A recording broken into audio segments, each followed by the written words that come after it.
Good evening. I'd like to bring the July 23rd Planning Commission meeting to order. We'll start with the Pledge of Allegiance. I pledge allegiance to the flag of the United States of America, and to the republic for which it stands, one nation, under God, indivisible, with liberty and justice for all. Okay, can we have roll call, please? Commissioner John Ebnetter. Present. Commissioner Ramiro Maldonado. Present. Commissioner Ellen Mallory. Present. Chair Mike Etheridge. Present. Okay, we will start with very important item number 1 on the consent calendar, which is a commendatory resolution for Diane Whitaker, who has arrived in the audience, I see. I'd like to start by reading selected items from the commendation, and then we'll have a couple, any other items that other commissioners want to add, and then we'll make a motion for the official commendation, and then we'll present to Diane. Okay. Resolved by the Planning Commission of the City of San Mateo, whereas Diane Whitaker has served with loyalty, patience, and distinction as a member and chair of the Planning Commission, and whereas her fellow Planning Commissioners desire to document their respect in the public record for her accomplishments, dedication, and diligence in the performance of her duties, whereas Diane's tenure as a Planning Commissioner included major policies and studies, whereas Diane has been a major part of the decisions on developments that have had a positive effect on the shape and form of the city, whereas Diane has also served the public as a member of a number of other institutes and committees, whereas the Planning Commission has benefited from Diane's skills as a licensed architect in reviewing building plans, site plans, and all elements of a project's design, and whereas Diane consistently demonstrated a tremendous amount of effort, hard work, and forethought in the review of each item before the Commission, as evidenced by her thorough preparation. And whereas Diane's participation at Planning Commission meetings has set an example in civic responsibility and has provided guidance in making San Mateo an attractive and livable city, now therefore be it resolved, this Commission expresses its gratitude and appreciation to Diane Whitaker for her dedication and service to the City of San Mateo. Did any other commissioners want to add? I want to add that I enjoyed my time side by side here with Ms. Whitaker, with her insights, her expertise, and I look forward to continuing to learn from her as she also and I sit on the Arts Commission as well.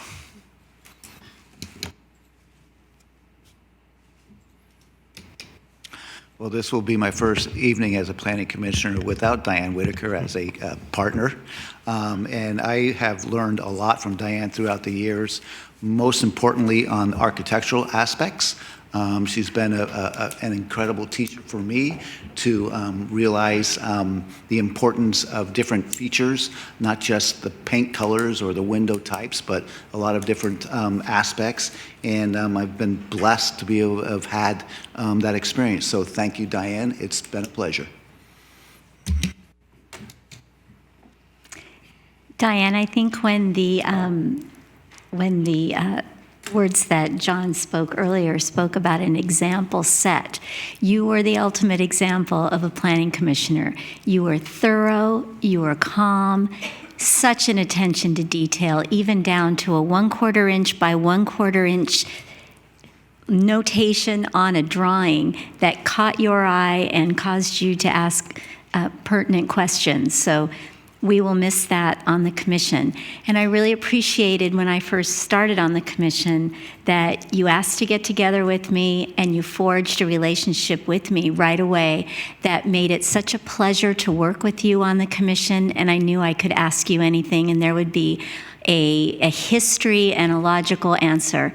So I hope our relationship continues beyond the commission, and I wish you all the best. Yes, I feel lucky that I got to actually read the commendation because it really does identify everything about Diane, particularly the the comment where we have benefited from your skills and that you have set an example in civic responsibility for all of us to follow.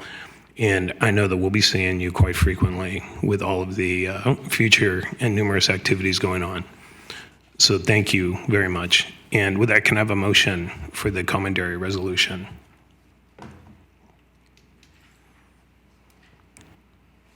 I motion. I second. Okay, all in favor? Aye. Aye. Motion passes. The commentary resolution for Dan. And can we present to Dan up front?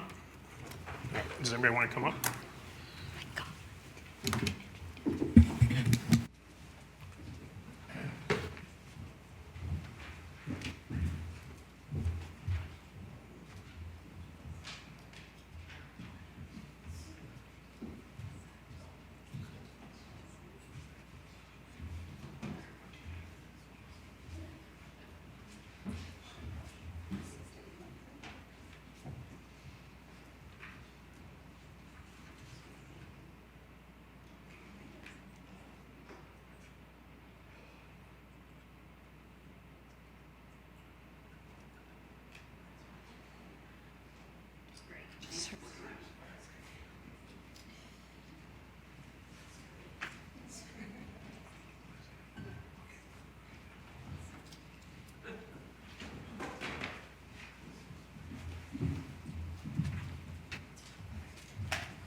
I'd like to thank yeah. my former fellow commissioners for your kind words. It has been a true honor and a privilege to serve the city of San Mateo. When I was first encouraged to apply for the Planning Commission, I said no. There was already an architect on the commission and already a resident of the North Central neighborhood. When I was approached a second time, I also said no. 4 years was too long a commitment. Finally, when there was a one-year opening to finish someone else's term, who, by the way, was also an architect, I said yes. 1 year, I can try it on and see if I like it. So, in the 9 years that I have served on the Planning Commission, I have worked with over 26 planning staff and public works staff and throughout the community of the city. I've served with over 14 different planning commissioners, 3 of which are currently your city council members. We've had 6 community development department heads. We've had 1 chief of planning, Ron, and 1 city attorney, Gabrielle. And finally, the Planning Commission has reviewed over, by my count, over 200 projects during my term as Planning Commissioner. And to my surprise, some of those projects I felt were just okay once they were built, turned out to be great. On the other hand, there were some that came across in the public meetings and in the documents as a good project, and they turned out to be so-so. Thank you. Excellent.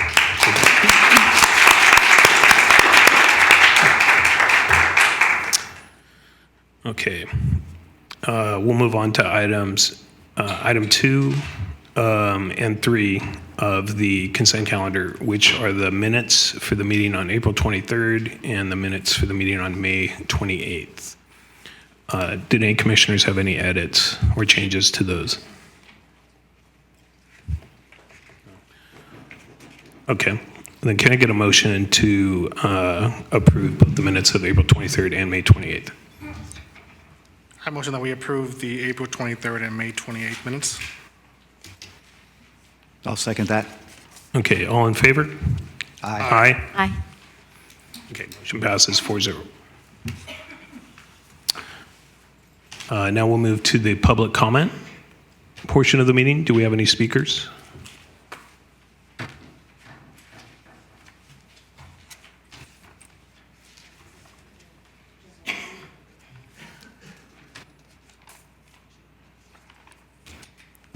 No. Okay. So no one to speak on anything that is not on the agenda already?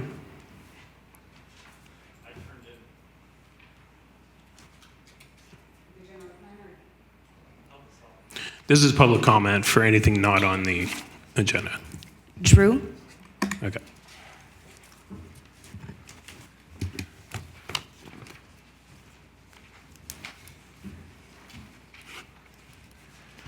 Good evening, commissioners and staff. So this will probably go down as one of my oddest public comments ever,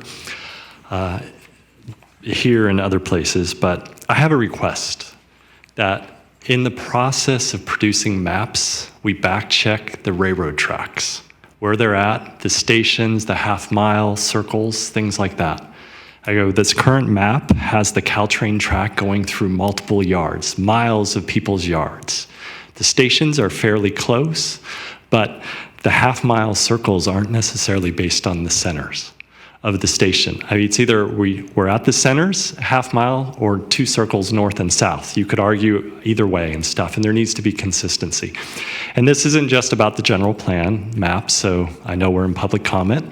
So when I looked at the Hayward Park development that's just going to be submitted and pre-application, I was going through just quickly, and I'm like, what are the circles? They're saying a half mile, and it's out by North Fork, Fisher's Market and stuff. And I just looked at this. I'm like, whose half mile is right? And then I noticed there's this mile grid and stuff. So I went through, and that development has 2 maps literally next to each other. One says it's a half-mile radius, and the next page says a half-mile radius really turns out to be a mile radius, but is labeled a half-mile. And it's just in the context of all the transit, build by transit, all these things, can we just back check that before maps are produced, because they become public record forever?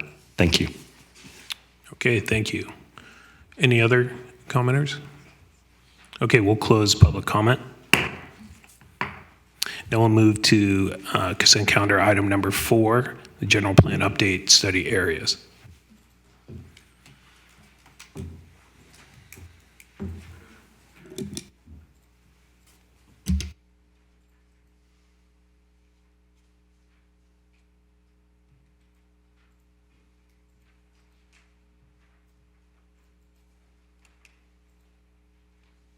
Apologies, I need to pull up the presentation. It froze on me for a moment. Hold on.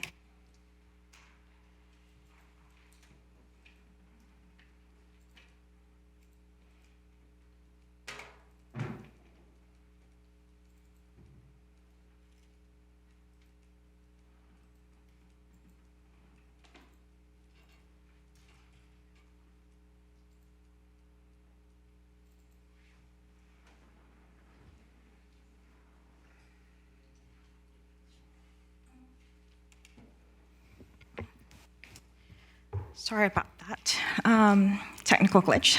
Good evening, commissioners. My name is Julia Klein. I'm the project planner for General Plan Update Project, and with me this evening is Joanna Jensen with PlaceWorks. PlaceWorks is the lead consultants for the General Plan Update effort. And so the item before you tonight is the General Plan Update Project. This is a multi-year community planning effort, and this evening we'll be focusing on getting your input on the proposed study area. So I think some of you, before I launch into a presentation overview, I think just heads up that some of the presentation materials are a repeat of information that we share with the community during the community workshops and during the GPS meeting. And the purpose of this is for those that may be new to this effort, they're watching from home, they may have missed the workshops, it's to provide that context. So going right into the presentation, we will be presenting some of the information about San Mateo's past, present, and future. We're also going to provide some data regarding regional and local context. Along with that, we will have a facilitated planning commission discussion, and Joanna will provide that facilitation to get your input on the study areas and where all of that sort of fits into the land use process. So very generally, I think there's some goals that we will be hoping to achieve tonight. We're we're hoping that we'll have a inclusive and informed dialogue about San Mateo's sort of historic, where we've been, and some of the anticipated estimates for future projections and growth and things that we need to accommodate for. In addition to that, we will summarize the input that we've received on different ideas from community, from GPS, from all different sources on the study areas, and we will be seeking Planning Commission input on those study areas that we have in your packet as attachment 2. And, as this is, Planning Commission is one source of input, along with community feedback, along with GPS, along with and city council meetings. So again, this is one step, it's one source of input, and this is part of a larger, longer effort that has multiple sources of input. So some of you may have seen this, San Mateo. We're not a new city. We've been around for a while. So this is showing, how the city has grown over time. In 1872, we're a much smaller city. It's sort of more than double in size by 1938. And presently, most, if not all, of the city is pretty much built out. We do have some open space areas that we are preserving, but other than that, there's very, very few vacant undeveloped properties. Just for a visual, this is downtown San Mateo Transit Station, turn of the century. What downtown theater? This is a theater that was around in 1936. It's been remodeled, facelift, and adaptive reuse of the building. And so now in 2019, this is a fresh look on an existing building. What we're talking about in terms of general update is envisioning the future. And so the horizon for this update effort is 2040. And the question mark is, what will San Mateo look like in 2040? What do we want? What do we envision, our city to look like in 2040, and what do we want? So underlying all of this is that cities naturally grow over time, especially I think with all the huge successes in the Bay Area. And for us as professional planners, you as planning commissioners, all of us collectively, along with the community, we're asking everybody to plan ahead. And philosophically, it's smart for cities to plan ahead.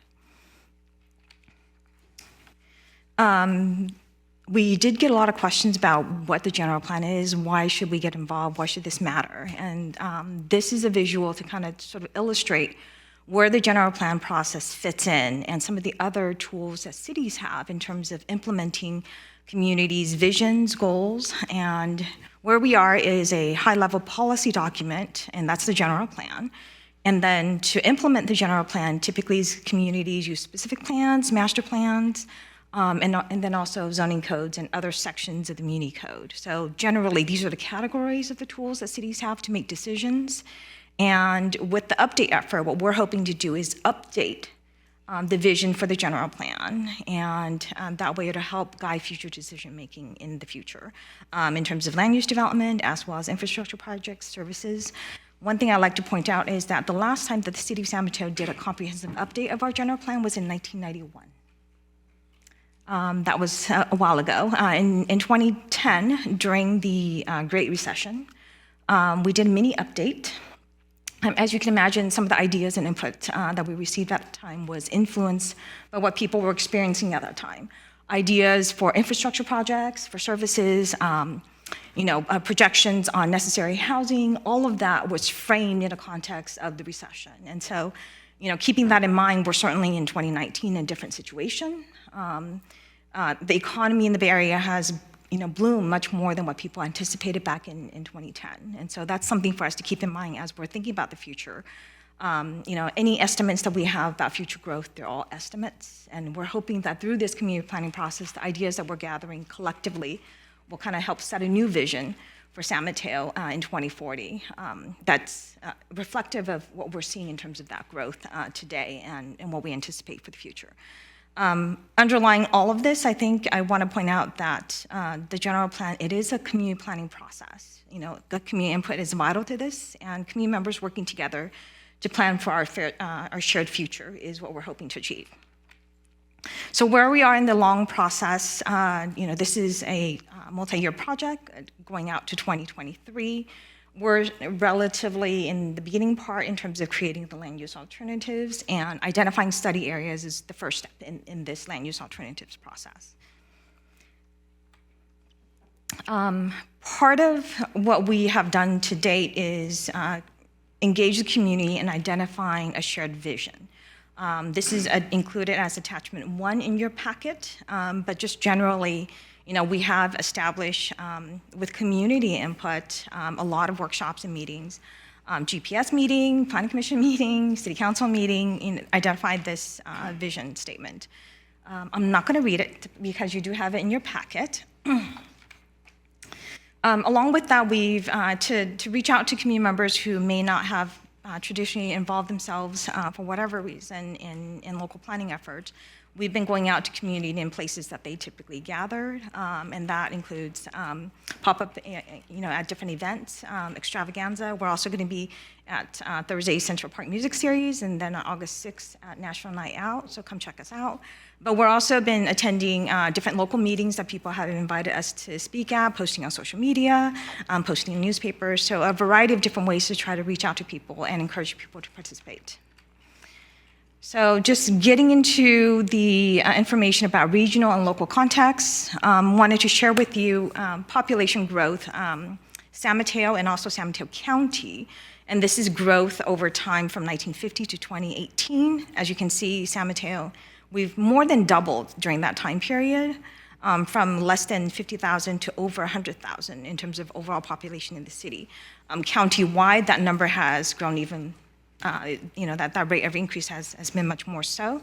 These sources are listed below in case people are interested in checking out the finer details of those numbers. In addition to that, we wanted to look into just a change in demographics, age cohorts.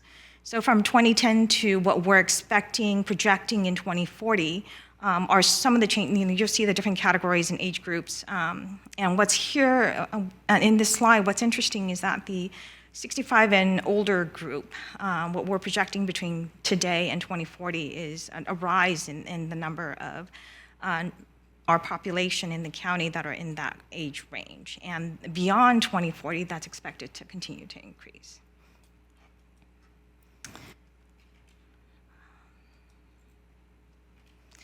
So along with that thought is that as we're considering planning for the future and accommodating different and providing housing and different services for our different age groups that are in the county and in San Mateo, keeping in mind that there are these changes that are going to be happening in the future, and especially with the increased number of seniors that will be in our community. So, and I'll quickly go over these because I think you can read it for yourself, but in terms of what most community members talk about in terms of the housing crisis, a lot of people have referenced jobs and housing balance and trying to get to that 1-to-1 ratio. Typically, there's two sides of this, which is jobs is where people work, and then the housing side is where people live. A lot of folks do not have the luxury of necessarily being able to live in the same cities that they work in. And so what we're seeing in terms of practical impacts in our daily life experiences is those that are living further away add to the commute traffic. And so of course, with the boom in the regional economy since 2010, we're seeing a lot more traffic on the road, and it's primarily because people are employed, but because also housing, cost of housing is expensive. So a few other ways that jobs and housing is measured.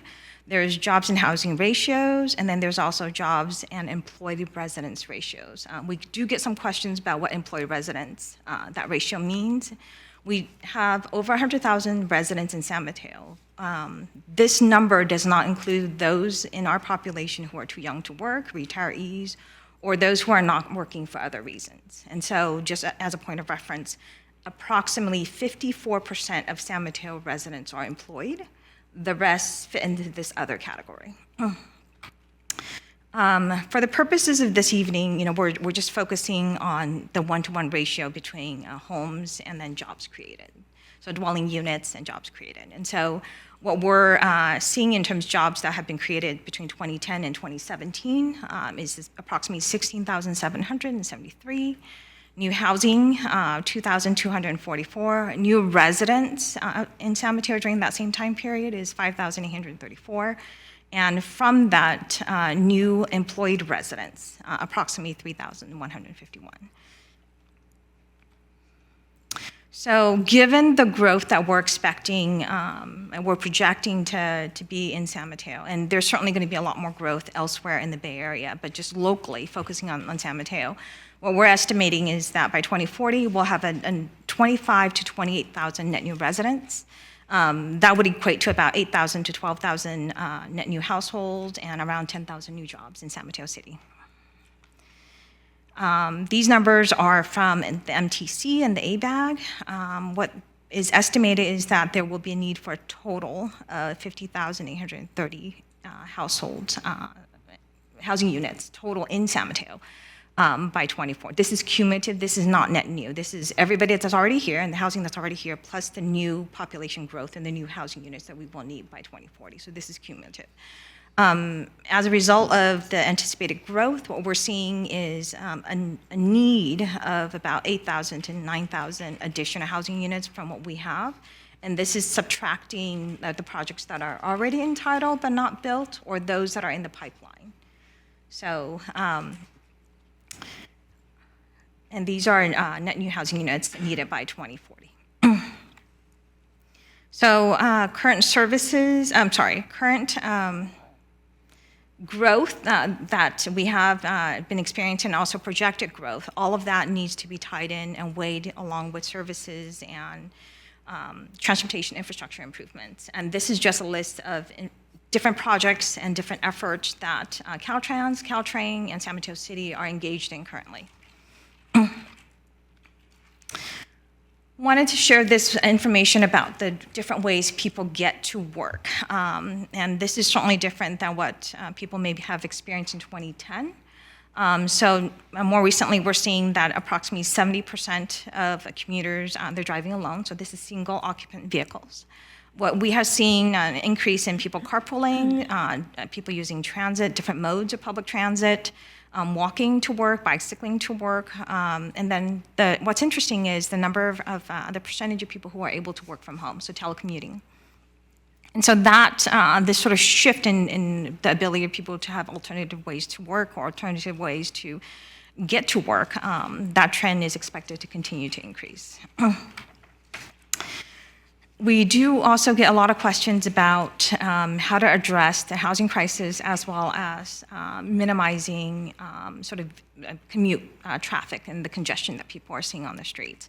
San Mateo, since 2005, when the San Mateo Rail Corridor project was adopted by the City Council, it laid the foundation for development projects that could be developed near the rail corridor, and that's near the Hayward Central Caltrain station, as well as the Hillsdale Caltrain station.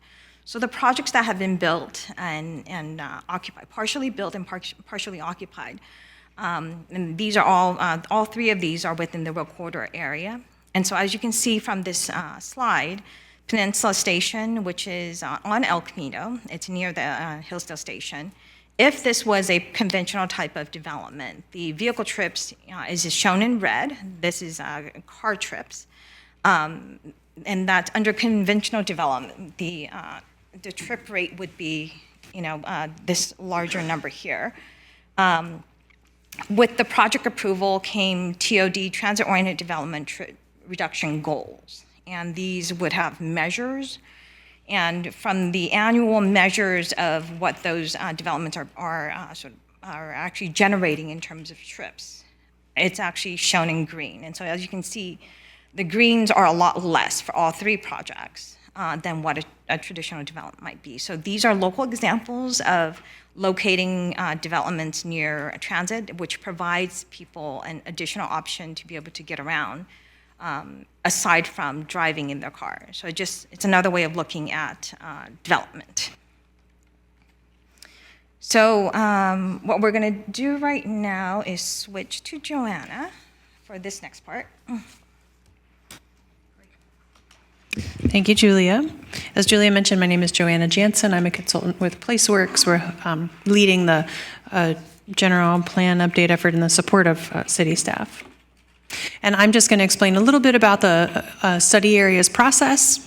The reason why the study areas process and the land use alternatives process is so important, and it's such a significant chunk of the timeline that Julia showed you on the schedule earlier in the presentation, is because this is the instrument for us to consider changes to the general plan land use map as part of the general plan update. The general plan land use map and the colors and the designations on this map are what sets the foundational guidance for what can be built where in the city and at what intensity. And as part of the general plan update, it's an important opportunity to consider whether or not some changes need to be made to this map, in particular in light of the anticipated growth that Julia talked about. And if so, where are the right places to consider those changes? That's what this land use alternatives process is going to walk through step by step and ultimately arrive at potential changes to the general plan land use map that would be considered as part of the general plan adoption. This is the very first step in that process of considering land use alternatives and arriving at a preferred land use map that will inform the general plan land use designation map. So we're here tonight as part of the very first step of choosing the study areas. So we have not talked at all yet about what kind of development might go within these study areas. At every step of the process that you see outlined on this slide, we are going to have additional meetings and additional opportunities for input. So we're at the very first stage yet of thinking about where should we even consider changes. After that, we're going to have more conversations with the public and with the decision makers about what kinds of changes we should consider and to confirm that we've got the right range of alternatives. Once we've gone through a couple rounds of meetings to confirm those things, we'll then be evaluating and comparing the alternatives that the community and the decision makers have formulated. And then again, walk through another process of community input to identify a preferred alternative that would form the basis of even more study in the environmental impact report. And then with any additional refinements through ongoing public process, that would become the preferred alternative that would be the basis for updates to the general plan land use map in the final updated general plan. So in order to accomplish this first step of identifying the study areas, we have had 2 community workshops in June. We solicited online comments through a mapping exercise that was open between mid-June and mid-July, and we've been incorporating written comments that we've received from the community and that we've been publishing on the website since April. We also took the study areas to the general plan subcommittee. We explained to them about the input that we had received so far, and then they did a facilitated exercise very similar to what the small groups at the community workshops did to provide their input on potential study areas. We solicited input from a cross-section of city staff technical experts from a variety of different city departments to get their input on what makes sense as study areas, or whether there's any, for example, infrastructure complaints or other types of limitations that they were aware of with any of the potential study areas that were being considered. Tonight, we're here to discuss study areas with the Planning Commission, and then on August 19th, we'll be going to the City Council for their final review and direction on the boundaries of the study areas. This is just an example of how we took the community input. This is a couple of sample maps from the 2 workshops that we had. We had 15 different small groups between the 2 workshops, and each one of those small groups drew their own ideas on maps. They also provided us with written comments about ideas for how the study areas might be selected or some guiding principles that we should be incorporating into the process as we formulate the alternatives. So we compiled all of those small group maps into this map that indicates the level of interest kind of cumulatively from that public input process. So on this map, the darker color indicates that that area was inside a greater number of shapes that were drawn on the maps at the community workshop. So the darker the color, the more groups put it inside of a potential study area. The lighter the color, the fewer groups. If there's no color at all, it wasn't inside anybody's shapes on the map. Groups at the community workshops were also offered the opportunity to provide us some input on areas to preserve, areas that should not see any change over the life of the general plan between now and 2040. Those are the areas that are indicated on blue on this map. I know it's hard to see on the screen of the display, but there's some areas that are outlined in blue. In some cases, those overlapped with areas that some groups said should be study areas. So some areas were identified by some groups as areas to preserve and by other groups as areas to study for potential change. In both cases, whether it's blue or purple, the darker color for this map indicates a stronger level of interest. And this map was one of the pieces of information that we provided to the General Plan Subcommittee when we went to them on June 26th to ask for their input. And here you can see us doing the similar exercise of the small group discussion to use markers and mark up a blank map, just like the ones that were used at the workshop, to identify potential areas of study.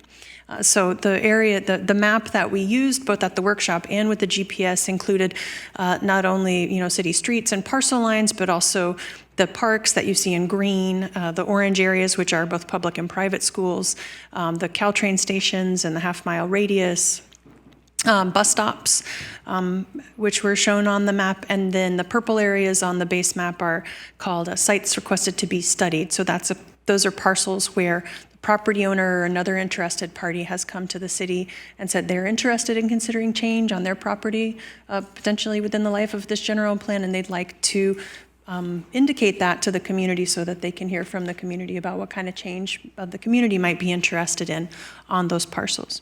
So that's all the range of information that has been presented. In addition, another important source of input has been our online mapping exercise. We had over 1,000 visitors and close to 200 respondents that identified, as you can see, hundreds of overlapping study areas throughout the city. So obviously it's not possible to discern a lot of legible information when you see all of those many 277 study areas layered over on top of each other. But the general plan website at strivesanmateo.org does have a PDF that breaks down all of the individual comments and the individual study areas mapped. So this online exercise that is a different opportunity to provide some map-based comments similar to what we solicited at the workshops has been another important source of input for us as we go through this study area exercise. So with all of that input, then tonight we have for you a single consolidated map of the potential study areas that kind of synthesizes all of that input from both the public and from the Technical Advisory Committee of City Staff, from the General Plan Subcommittee, for your review and discussion. So we'll be talking about each one of these areas tonight and getting your comments on whether you think any changes are needed. We could take areas off, we could add areas to the map, we could change the boundaries of the areas that are here right now. And then we will, of course, forward your input along with all of the other community input that we've received so far to the council in August for their consideration. So as a part of your discussion, we just want to also offer you these things to think about that we've been suggesting to the community and everybody who's been going through this similar exercise. As Julia showed you on the slide a few minutes ago, we do have some evidence from driveway counts here in San Mateo of existing development that the transit-oriented development within your station areas does seem to generate fewer single occupancy vehicle trips than conventional development or development farther away from transit stations. There has been some interest in various potential school sites, such as the CSM, as potential areas of study expressed through some of the input. I just want to remind everybody that the public school properties are not really under the city's jurisdiction. Of course, the city and the college do have an important responsibility to coordinate with each other on planning for the future.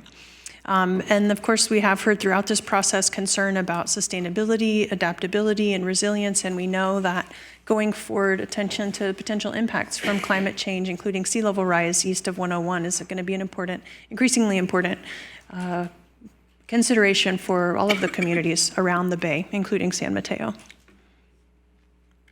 And we'll return to this at the end, but this is just a quick glimpse of next steps. We are going to go to the council again on August 19th. And then after we have some direction from the council on the study areas, then we'll be starting up going to number 2 on that list of the steps in the land use alternatives process to talk Now we have the where, then we'll be starting to talk about the what. And so we'll be taking back this, again, kind of a blank map of the study areas to the community and saying, these are the study areas that we've identified. Within these areas, what do you think are some of the different types of uses that we should consider in the range of alternatives? So we're going to ask for community input to start formulating that range of land use alternatives and start up the next series of meetings in this fall.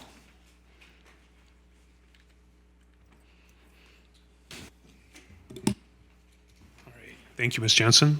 Ms. Klein?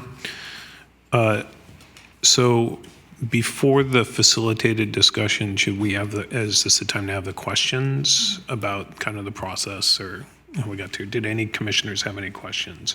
I do have a question. Sorry. I understand that there are some of the darker colors in the previous maps that you were showing had the strongest interest. Are the study areas in numerical order from the highest interest to the least interest, or were there just... So do we know what areas had the highest interest and the least interest? Because there were some areas that had darker purple than other areas on the map. So they're not, I think, so the heat map is from the feedback that we received during the community workshops. And some of the areas are darker. And so, however, the numbers that we had in terms of the attachment to numbers, they're not ranked in terms of level of interest. We were looking at all the feedback, including written information that was submitted, and I think also including the online tools and consolidating all of that input. And so we may have stronger interest reflected in the online feedback that did not show up in the workshop map here, and so it's cumulative of all of that input. Okay. Did John or Ellen, did you have any questions? I prefer to hear from the public first. Okay. I did want to just point out for the record that there were public comments that were submitted after the packet was produced, and so those are on your desk, and we will be posting them up on the website after this meeting. I saw those. I had a couple questions. So just on process, so we'll go a couple questions, and then we'll have the public comment on this, and then we'll have the facilitated discussion about the general plan study areas. Okay. In between, if you could give me a couple of moments, we want to switch to a PDF of the map, so it makes it easier to zoom in and out. I can't do that as well with the PowerPoint presentation. Okay. Okay. Thank you. I had a question about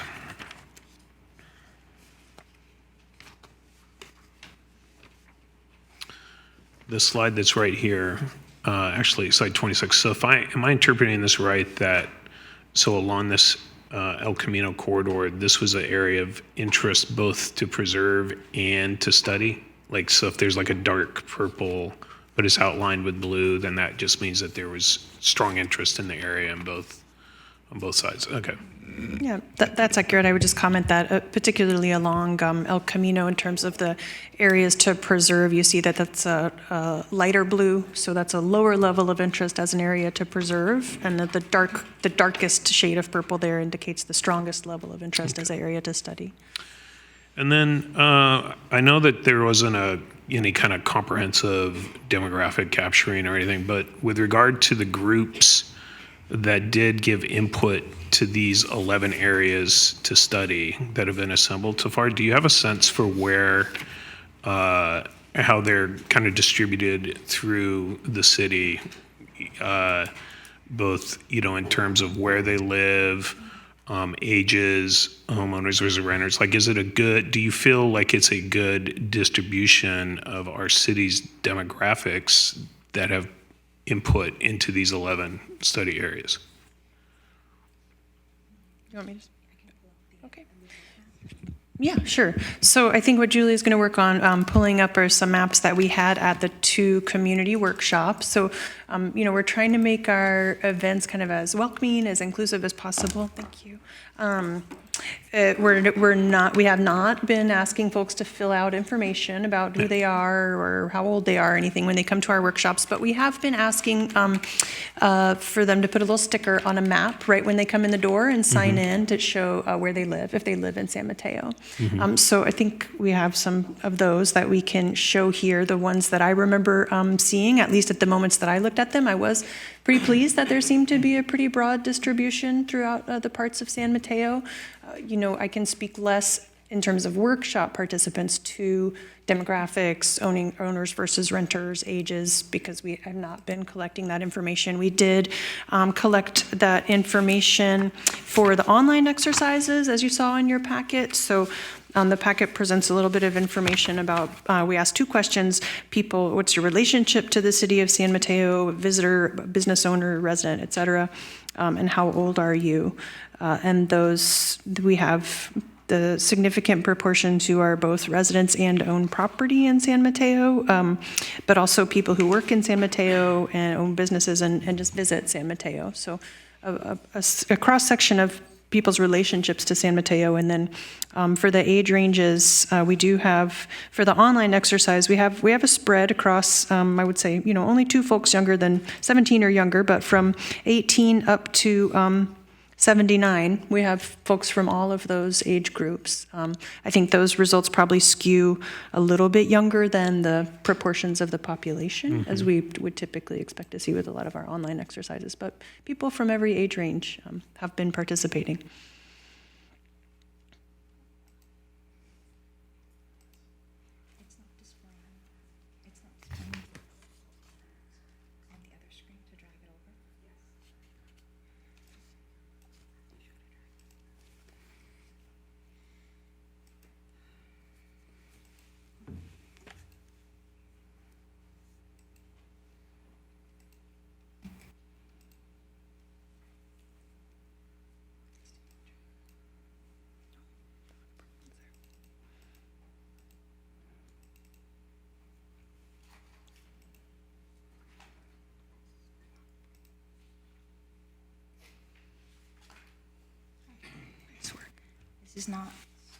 This is not ideal.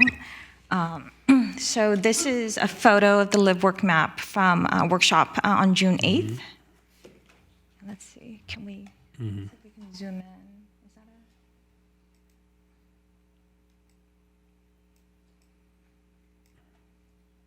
sorry, it's not ideal. So on this map, the red dots are for where you live and the blue dots are for where you work. And these are, I think where Julia pulled these up from just now is from the strivesanmateo.org website as part of the record of the workshop materials. So I think you can see this is the first workshop, and so there's representation from, I think, a good portion that's sort of west of 101, where we have traditionally, and this is not just community development and planning efforts, but also other departments when reaching out to this portion of the community that has been historically challenging. What we have been trying to do is get help from neighborhood leaders, including some community leaders who have been very active in San Mateo's history for 30 or more years, and asking for their help to reach out to networks to get people to come to meetings. And so some of these numbers that we're seeing are making those connections and getting people to invite people personally. I also want to pull up the other map, if we can make that work. Redo this.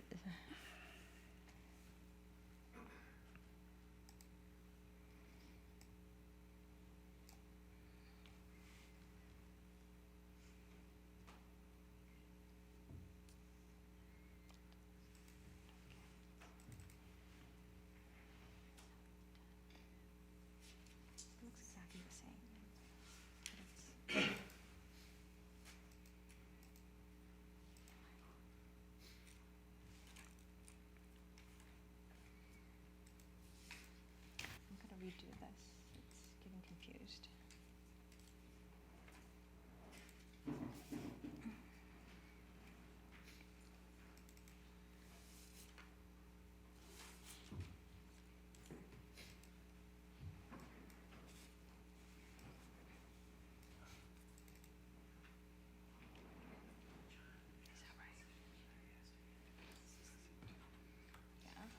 Is this a different map? It's still, yeah, the other one isn't, for some reason it's not working. Okay.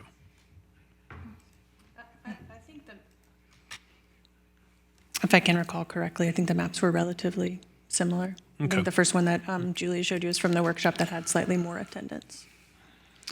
Then my last question, and again, this is a specific question just around choosing study areas. So tell me if this is a question that is better suited towards later in the general plan process. But one of the slides that you put up, well, there were two slides that you put up. One that indicated that the population of the city 65 and over was going to double by 2040. So currently it was somewhere around 15%. By 2040, it was going to be 30%.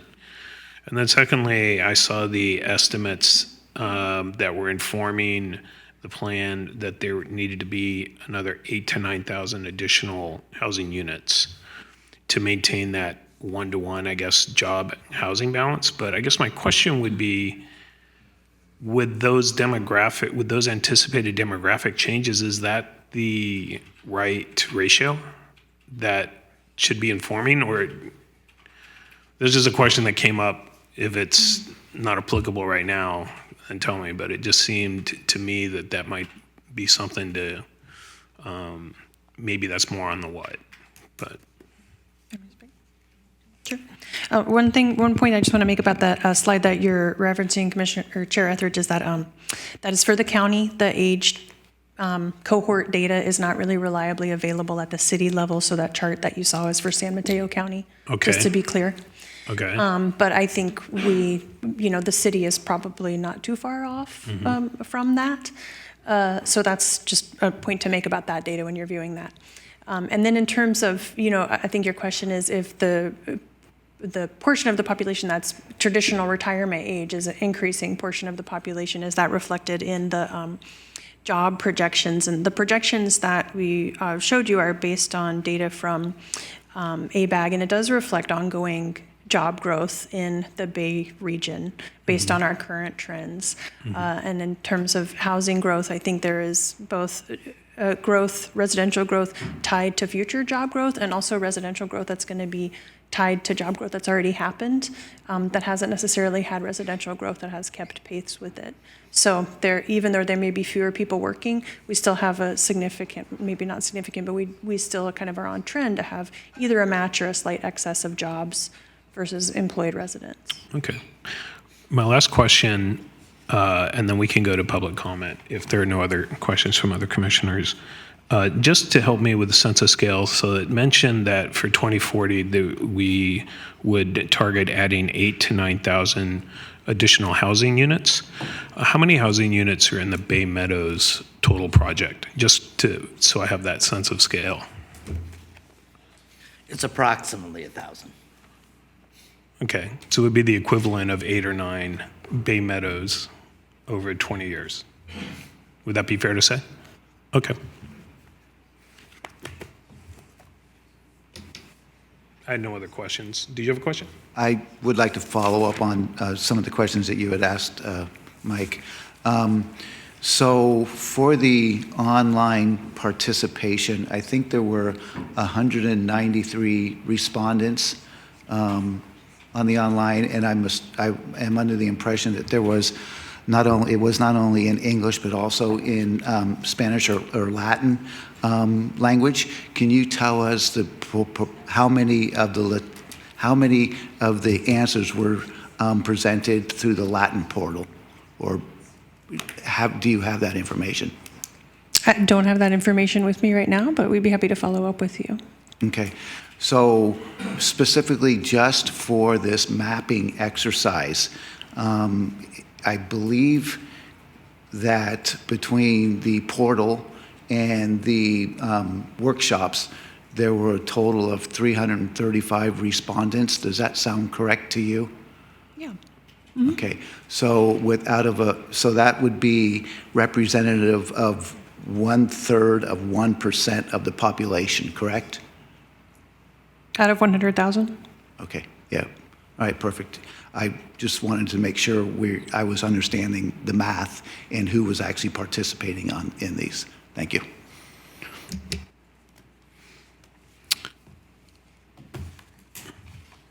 Okay, terrific. Do we have public comment for this agenda item? We have 6 speaker slips.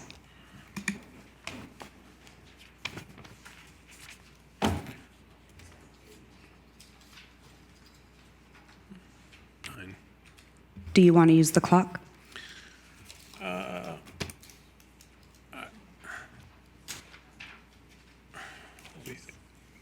Yeah. 9 total. Okay, yes, let's use the clock to try and keep it moving. Adam Nugent, followed by Nancy Strider.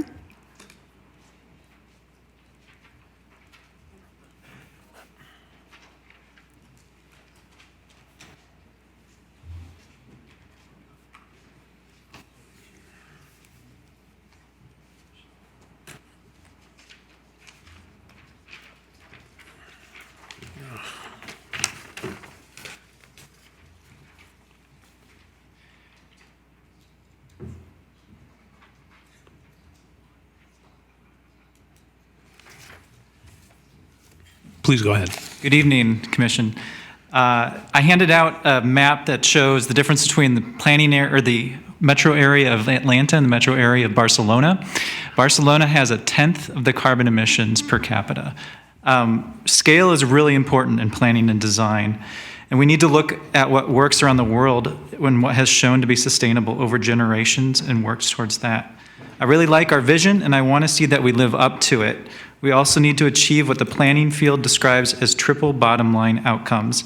We need environmental sustainability, economic sustainability, and equity or social sustainability. Study areas 4, 5, and 6 each encompass parts of my neighborhood. It is important that we employ methods to ensure existing renters have a place in this neighborhood in 2040 to coincide the zoning changes and new development that may happen. The status quo has caused both displacement and disinvestment in my neighborhood to the benefit of almost no one. I am hopeful for what the future holds, and I want to see that the community is working together and that the actual community in North Central is working on this. To ensure that the study areas of 1, 4, 5, and 6 allow us to create a walkable city for everyone, including the existing people in North Central. I'm excited about what's going on with this, and I have hope. I want to ensure that we place affordable housing in my neighborhood as well as elsewhere in San Mateo equitably.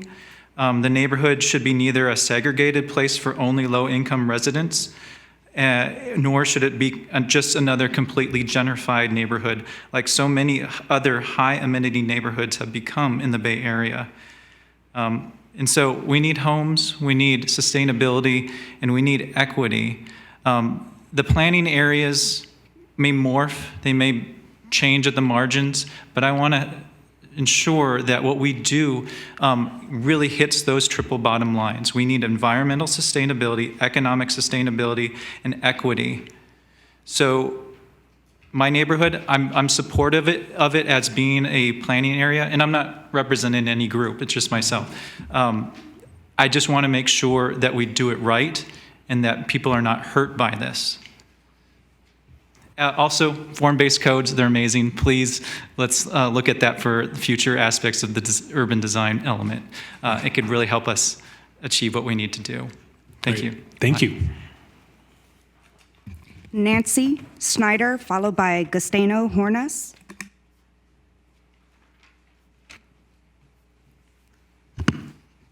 Hello, my name is Nancy Schneider. I'm a homeowner on Edinburgh Street on the west side of El Camino. I live in one of those vast yellow single-family zoned areas. I am also a member of the Sustainable Land Use Committee of the local chapter of the Sierra Club. Our chair, Gita Dev, recently wrote a letter to the commission expressing our views. I hope, and I know it was in the extra part, so I hope you've had a chance to review it. I've been following the general plan update process from the beginning and attended the study area workshop and the last subcommittee meeting. I am distraught distressed that touching single-family zoning, especially on the west side of the city, has already been taken off the table. I'm also dismayed that the staff report to you did not acknowledge that there was interest shown by some of us for looking into that. We cannot say saving neighborhood character is more important on the west side of the city than on the east, or is more important than addressing our housing crisis. Not so long ago, that was a code phrase for discriminatory housing policies and practices. We are still living with the consequences of those. At this point in the process, everything should be considered if we want to live up to the values shown on the vision statement. It is not equitable to only consider change and growth in certain parts of the city. There are ways to increase the number of housing units without putting 8-story buildings next to single-family homes. I urge you to look into the missing middle housing types. Duplexes and 2-flats and triplexes don't ruin a neighborhood. In fact, there are already some lovely areas within the city that have them. I was just on Aurora Court today, and there's lots of multifamily homes there, and it's very, very nice. With that, I think that the El Camino corridor is too narrow since it is an important transportation route. It should go into the neighborhoods for at least 2 blocks. I also urge you to consider other transit corridors within the city, especially east-west corridors. Given the climate change crisis, as well as the housing crisis, we cannot expect to go on with business as usual. We have to develop more walkable neighborhoods and reduce our dependency on our cars. Finally, at the last GPS meeting, I asked what happens to the areas outside of study areas. Will there any changes be considered there? My question was not answered then. I hope that it can be tonight. Thank you for your consideration. Thank you. Gustavo Hornes, followed by Key Abreu. Good afternoon, members of the Planning Commission. Thank you so much for the opportunity of talking today. For the record, my name is Gustavo Hornos, and I'm one of the 1/3 of the 1% that is interested in the future of the city of San Mateo. This is why I'm speaking here today. My life and my wife's life happens daily between the home that we own at South Delaware and 5th and our dance studio 3 blocks away and at South Delaware and 3rd Avenue, from where we are doing our best to bring arts and culture to the city of San Mateo. Recently, I saw one of the videos from a couple of sessions ago from the subcommittee of the Planning Commission, where one of the members mentioned the possibility of a change or adjustment to what is understood as the limits of downtown San Mateo. Since we consider ourselves kind of downtown experts, we need to know more about that, and I asked the principal planner, Julia Klein, if she can kindly explain a little bit more so we can make our voice heard, because we're really interested in the future of the city and our property in itself. So thank you very much for this opportunity, and probably I will need to make a comment later, so after I hear your explanation. Thank you very much. Okay, thank you. Key Abreu, followed by Evelyn Stivers. Hi, I'm Ken Abreu. Just a few thoughts for you on the study areas. When I looked at the report, I think there's a couple key things we have to remember. You're looking at maybe 25,000 to 28,000 more residents, maybe even more as you get to the end of this period. Also, the other thing that struck me is our parks and open space. We're nowhere near our goal. We're aiming for 6 acres. We're at 4. When we think about a plan for the city going forward, those are 2 very, very important things, and we have to be very creative, and we have to be very thoughtful, and we have to be very thorough to accomplish that. I think in terms of the study areas, I think those areas that are transit-oriented along El Camino and around the train stations are certainly going to need intense study, because that's where you have the transit-oriented development that will lead to the reduced commuting and so forth. I do think that on El Camino, you've got to look further than just things facing El Camino. You've got to go inland a ways. That's already the case along much of El Camino anyway, so we should do that.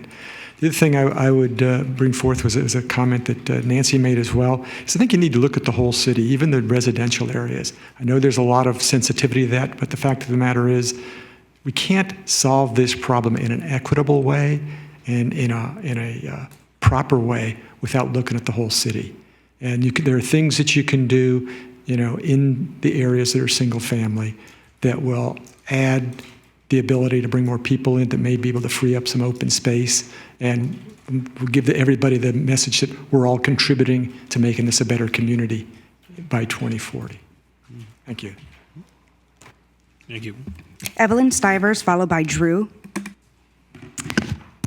Thank you so much for the opportunity to speak. My name is Evelyn Stivers. I'm the Executive Director of Housing Leadership Council of San Mateo County. We work with communities and their leaders to create and preserve quality, affordable homes.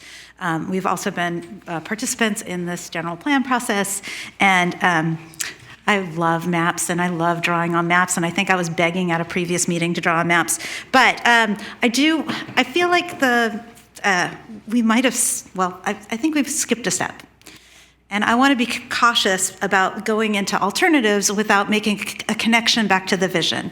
So I think we've heard almost every speaker talk about different pieces of the vision that are really important to them, whether it's inclusivity or diversity or prosperity or resiliency.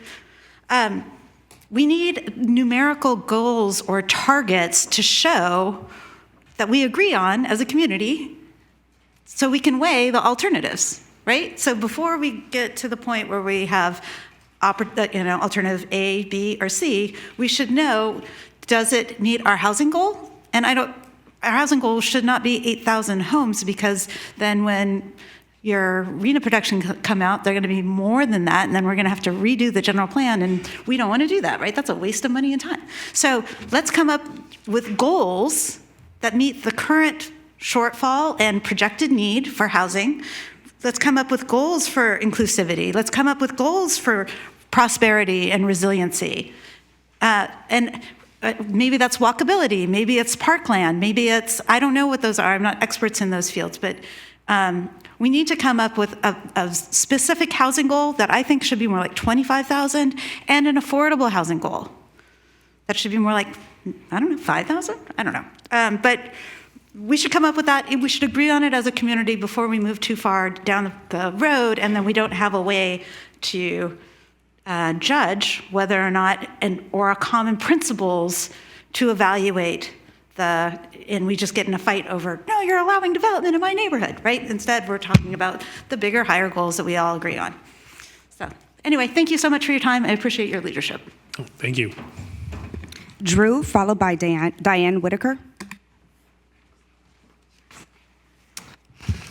Good evening again, Commissioner, staff. So blasting through. So Area 10, I don't understand why to the southwest, Fashion Island Boulevard to 92 to the water, why that's not included. It's office buildings. It's right. It's similar concept to what's already in Area 10. Area 9. I don't know why there's a cutout kind of for the south side of, I'm going to call it Hillsdale Alley. It's kind of the boulevard, the old boulevard, and why the Kaiser building is included, because are we going to rip down the Kaiser building? Area 6, that just jumps out to me that seems to violate some of the goals and value statements and stuff. It's like the only mass area that's single family homes. I mean, I know there's duplexes and other stuff in there. It just jumps out compared to any other neighborhood. Like, why? Area 8, like, why is one block of North Fiesta, it seems like near the park, those single-family homes are included, but the rest of the development's not included. And then generically speaking, when I look at Area 1, 3, and 2, and I think of like south of 92, I think those generally should be combined, whether it's exactly 92 Hayward Park. And my reasoning is the Caltrain business plan has just been released, a proposal, and this area Hayward Park to Hillsdale includes 4 tracks and passing stations, and potentially 4 tracks all the way to Belmont, Redwood City. That zone, to me, needs to be analyzed holistically, not 3 different areas. I live near there, and I'm like, well, if you walk 1 block, you're going to be in one zone. You walk 4 blocks, you're going to be in another zone. And then when I go down in the El Camino part, it's like the south side of 37th Avenue is included, but the north side, which is businesses as well, isn't included. And then on Area 2, the write-up talked about 39th, but the map doesn't show it reaching 39th. So, and then when I look at Area 3 in general, a lot of that's the TMA boundary. It's been studied, like Bay Meadows. Why are we restudying Bay Meadows? We're not going to rip it down. We're not, I mean, it's done and stuff, but why aren't we including like Hillsdale Gardens? Hillsdale Gardens was like an original TOD. And that's why I have passion about where the train stations get shown. Because right now, Hillsdale Gardens outside the half-mile radius. But if you show it where it's more correct, you get a little bit of Hillsdale Garden. And the part with Hillsdale Station is we want a lot more development on the south side where there's potential. We want that development to try to reach the train station. It'll be more than a half mile, but that corridor through there, or tying in under the tracks at 39th at Bike Ped, so the east side, which is can be high development, can reach the west side and stuff. So, and then the north side, there's also a lot with grade set. My time's running out, but how do we get through downtown with grade separation? It's going to be a tough thing in 20 years, and having a plan, I think holistically for the north side would be important, kind of not dropping the train, just some corridor stuff, because we're going to have tracks, shoe fly tracks, how that gets phased through, I think is important. Thank you. Thank you. Diane Whitaker, followed by Amarance Lee. Good evening, Commissioners. Diane Whitaker, resident. There are 2 points that I'd like to make tonight. The first is the Strive San Mateo website indicates we have moved on to land use alternatives from the visioning process. I attended the June 26th meeting of the General Plan Subcommittee, number 6, where the stated purpose was to identify study areas. My concern is that the discussion and the exercise seem to be all about finding areas to add more housing. In fact, one GPS member actually stated that. I believe the discussion has gotten off track.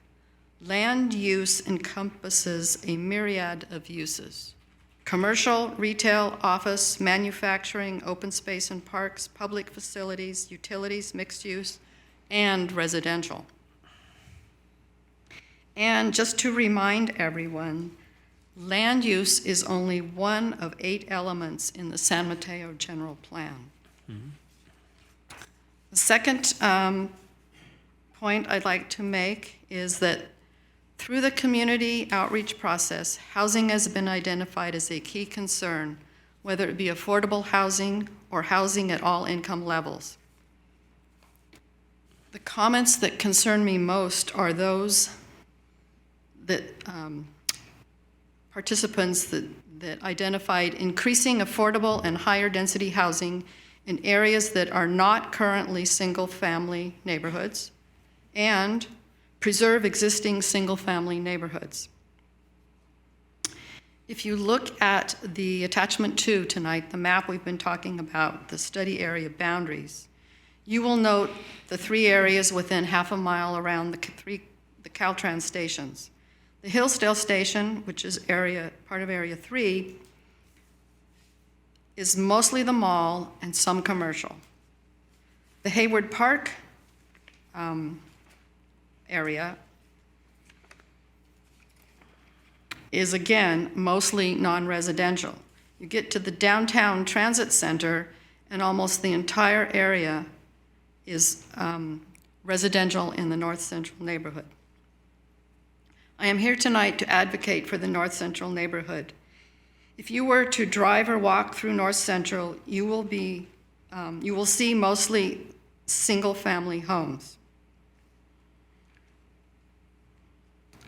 Yet, the majority of the North Central neighborhood is zoned R1, single-family residential, and R2, low-density duplex.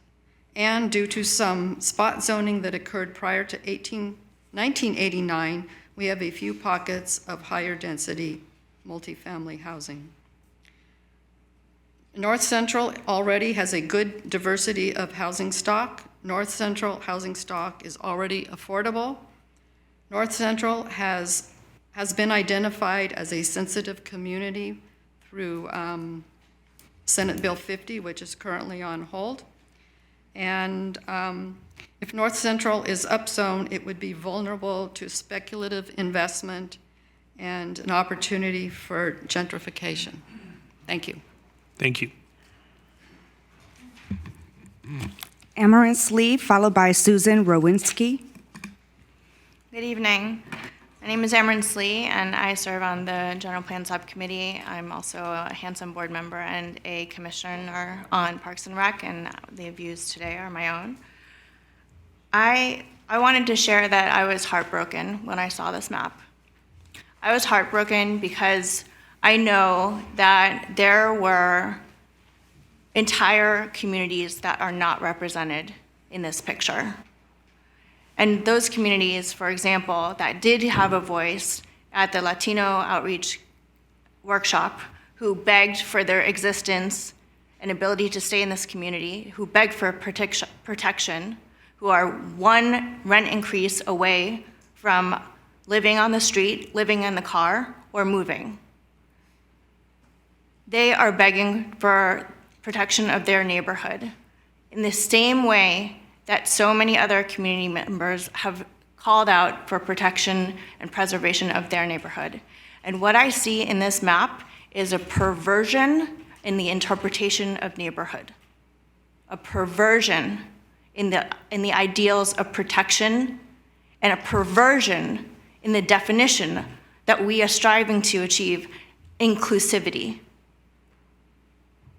What I see on this map is the potential upzoning of our sole community that has a history of redlining, where there's the highest concentration of low-income populations, the highest percentage of rent-insecure folks, and the rest of the map shows commercial zones. What I don't see a community coming together to create a new way. I don't see in this map where we're looking at opportunities holistically. I do not see balance. I do not see equity. And we have just doubled the timeline and doubled the budget of this contract. And to say and move forward that this is a representative process, that this has been a representative stage, an effort to identify this map, is a falsehood. We are at the precipice. This is one of the most important steps that will carry us forward. And I am using very strong words because this is one of those moments where we need strength. It is inexcusable to draw a map that excludes all single-family neighborhoods from this conversation. Thank you. Thank you, Amarantz. Susan Rowinski, followed by Charlie Dressler.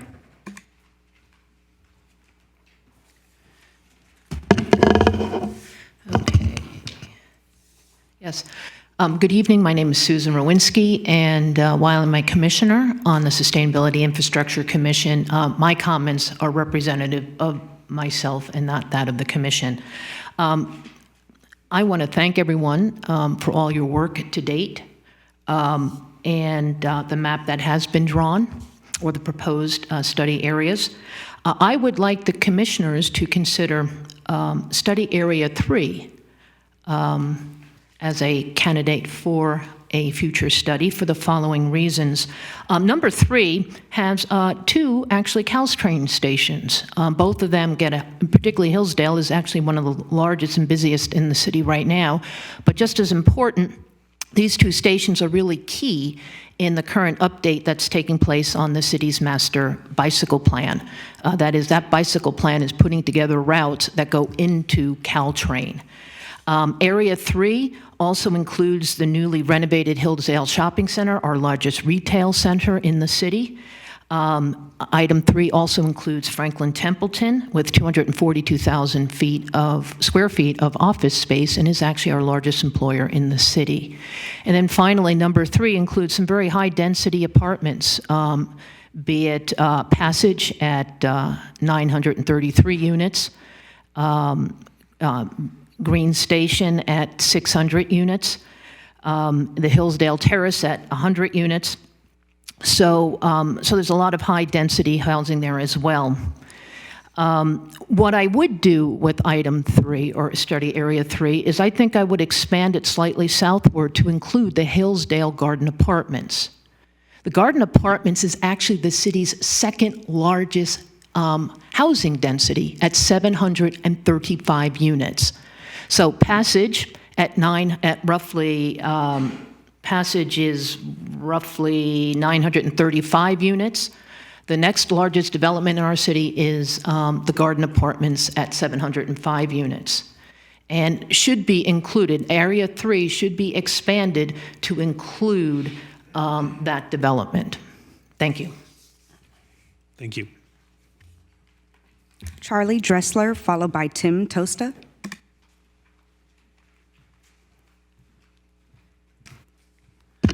How y'all doing?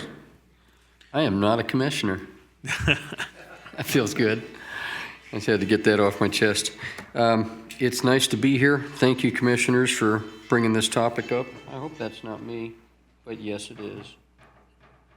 So I'm going to turn this alarm off. It's okay. Sorry about We'll that. reset the clock. So, we're just going to hide that thing for now. Okay, let's get on with this. What I want to mention is that I saw a pictorial representation that showed a timeline of the population in San Mateo from 1950. And it, some of you know I'm a proud graduate of UCSF Paramedic School and spent a few times reviving people that were showing a flat line. That's kind of what our population growth showed. I would suggest that we get the paddles ready because we're about to do the same thing. If we don't do what we need to do for this community to ensure a future that our chair tonight talked about, our aging population is going to more than double and enjoy that Prop 13 continuation in the incredibly diluted tax base that will continue to say, damn it, fix my streets. Those lights aren't nice downtown. I want a business district that's vibrant, but we can't afford to pay for any of that. Economic development in 14 different business districts in a town is fortunate enough to have that many business districts. We talk about downtown, it's my uptown. Is it downtown because the people that attend these community meetings look down upon it? That's maybe a rhetorical question. It's central downtown, but there are many downtowns, and the populations that afford to live here are working real hard to be able to live in San Mateo and cannot make it to these meetings. I'm frankly irritated by the work groups and the projects I have to work through and the cacophony of opinions I have to listen to. I'm bothered by a city council and commissioners when I attend commission meetings and watch them on TV, and I watch people and I really wonder who read their packet, especially my city council. I wonder who's actually listening to our experts on staff who have spent their careers, not just academically, but with years of CEUs, credentials, and contributing and writing and co-authoring and participating in regional and state planning. We have excellent staff. But you know what? In my time on commissions in this city, in 2 decades, I've seen us bleed, hemorrhage good qualified staff. We are paying consultants to do what a lot of our staff could do. We need to listen to our people. We need to make sure that we are not continuing down the path of elitist planning and making sure that we continue to respect the hard work that was done in Y2K for the rail corridor plan. There are many of us that lost a lot of sleep when we were raising kids to make sure that that rail corridor plan had good input. Many of us who have sat where you are, I attended the last council meeting and I gave some input. And I had one council member that was too busy checking her notes to even make eye contact with me. That's embarrassing. She should be embarrassed. The rest of the council members, including our mayor, made sure that she paid attention to the people that were there that night to talk. You represent us. I trust that you will hear the voices here tonight who are taking time away from their families, like you, to share their heartfelt concern for their town. Thank you. Thank you. Tim Tosta, followed by Susanna Schick. Thanks. Before you speak, can I ask the audience members, the people in the back, to please stop the conversation? It's very loud and disruptive up here. You're disrupting the speakers. Thank you. My name is Tim Tosta. I'm a 30-year resident of San Mateo. I'm also a 45-year land use attorney, which just allows me to speak with a candor that touched with a little bit of expertise. I wasn't going to speak at all tonight, but I was hearing a recurring theme about how representative was the process. And I filed a Public Record Act request and got data from the city. In the 15 first meetings that went through June of this year, there were 380 participants, 380 different individuals. Of those 380, 72% attended one meeting and nothing more. Of those 380, 88% attended 1 or 2 meetings and nothing more. So if you do the math on that, leaves 12% of 380, which is 45 people, attended 3 or more meetings. And the representative character that people have spoken about tonight really reflects that type of I would say, absence of diversity, a singular quality. Now, the interesting thing about it is even though the people are demographically very similar, they have 2 disparate views. So we're watching 45 people kind of cover the same ground from their perspectives. What alarms me about it is the cost. PlaceWorks went from about a $900,000 contract to a $1.9 million contract. And it didn't break out on the public record how the allocation of expenses were, but those are very expensive meetings to hold for 45 people. I mean, I've seen meetings where PlaceWorks had up to 10 people, hosting tables. The thing that bothers me about that small number is that we set out incredible standards about diversity. The only place I'd seen that, I think you may remember my letter about diversity in Portland. I mean, you adopted words out of the Portland General Plan because Portland just was light years ahead of other communities and thinking about what its important values are. So they said prosperity, like we do. They said inclusivity, like we do. It said diversity, like we do. But we've never had a hearing on what do we mean by diversity, or what do we mean by inclusivity, or what do we mean by prosperity? And I don't really trust 45 people to really carry that water for me. And I'd really like to see discussions that are more rich in content. And if we can't get unrepresented people here because they've got 2 jobs and they're single and they're 3 kids, they have peers, they have representatives, and there is research to be done. So instead of attending to the 45 people with all the PlaceWorks staff, I'd like some research to be done so it can be brought to you, so that you'll understand the voices that can't be heard because they can't get here, so that the different perspectives on what it means to be in San Mateo can be heard. And I would really appreciate if you follow this logic to not recommend this map, to send it forward to the council without recommendation because of the impossibility of having 45 people make a determination. Thank you. Thank you. Susanna Schick.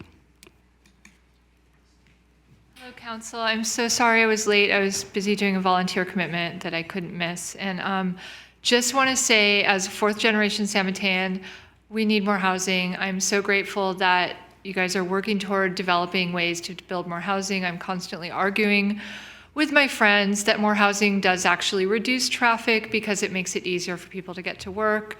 They don't have to drive across a bridge every day. And I'm fourth-generation San Matean. My great-grandfather emigrated here and opened a butcher shop on B Street. My niece and nephews would like to settle here when they're done in school. And just my brother is like deeply entrenched in this town while I have lived in neighborhoods on the brink of gentrification in many other cities and then come home to help my parents and seeing that San Mateo has barely budged. And I see all these great housing developments coming up around us, Belmont, San Carlos, Bay Meadows, but I mean, what are we really doing? What are we really doing? Downtown could be so much more vibrant if people could live there.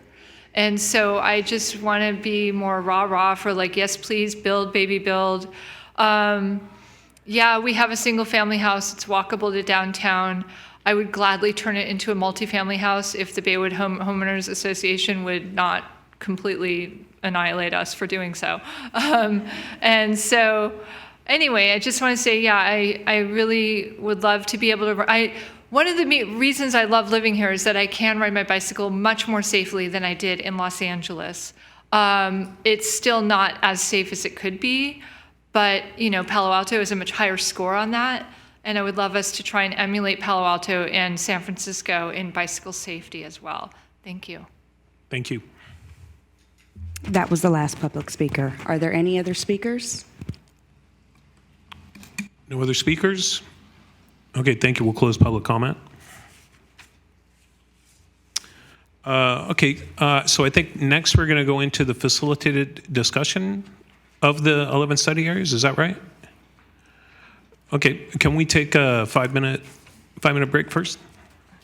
I was going to, do we usually have the questions from public comments? Do we respond?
Sorry, I'm still figuring out the gavel.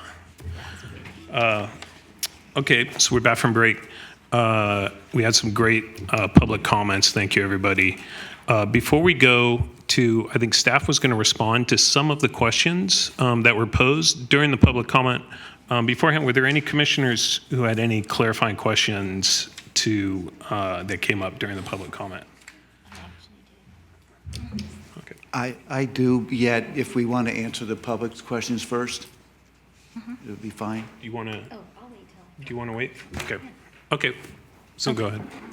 So there were a lot of concerns about the areas that are included and areas that were not included as a geographic study area. So in this process where we're at today, nothing is really, excluded specifically. If there are areas that are one of these 11 areas that the commission feels should be removed as a study area, you have the option to do that.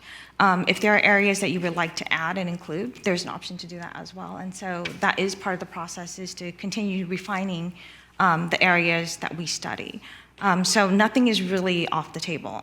The other thing that I want to note, and this is coming from staff, listening to all the public comments, not just those that have come to speak at the workshops and the meetings, but also just one-on-one conversations with people, when I've been out in the community. The concern about gentrification and displacement, both for people who are existing and living in our community, but also businesses, long-term businesses, people who have invested years in serving our community. Both of those issues for us as staff are something that we will be concerned about and wanting to have conversations with the community about as we move forward.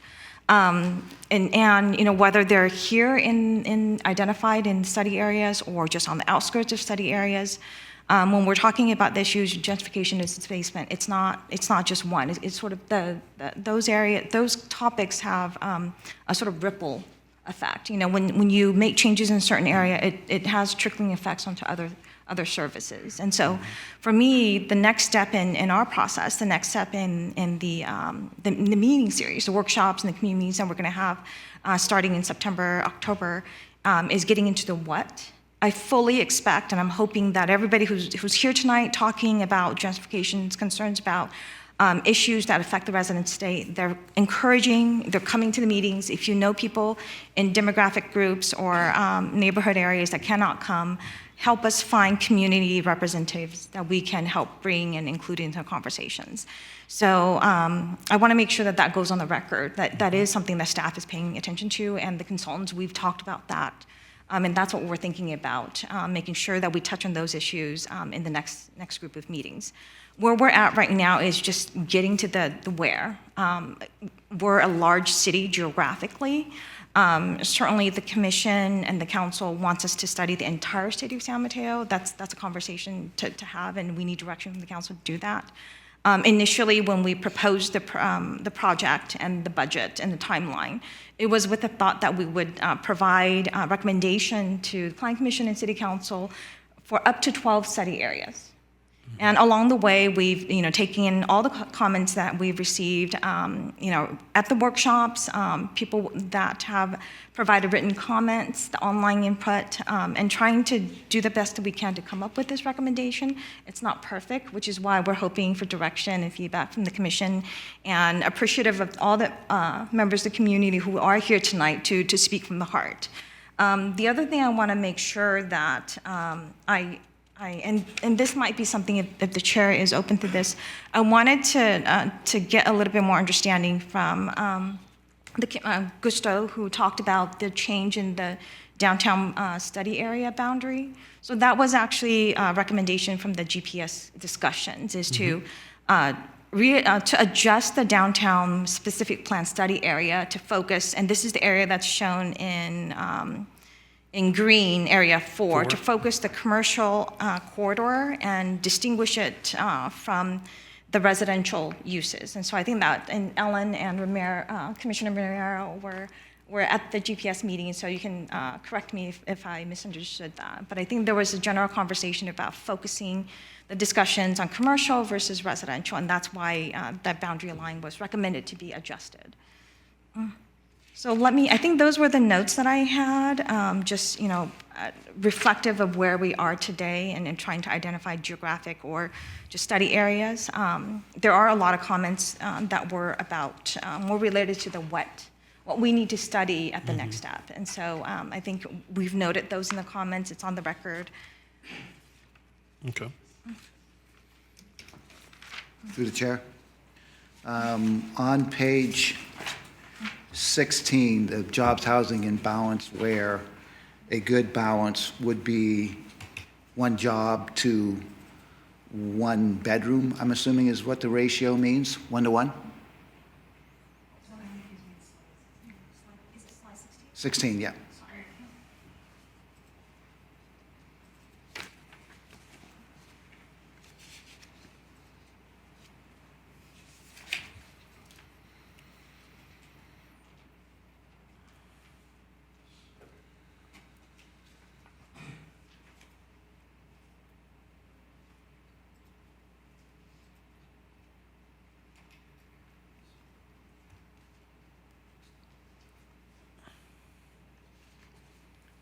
Is it this one?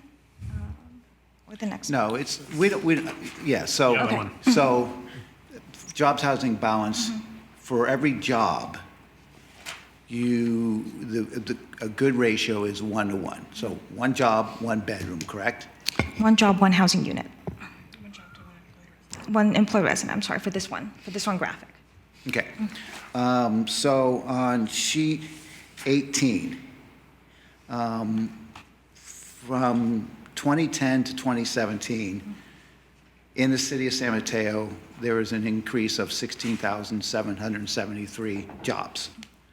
And the next line says new housing. There was 2,244 units. Are those bedrooms? Those are units. Okay. So we've got 16,000 jobs, and we've got 2,200 bedrooms, for a difference of a little over 14,000 bedrooms were deficient, just between 2010 and 2017, correct?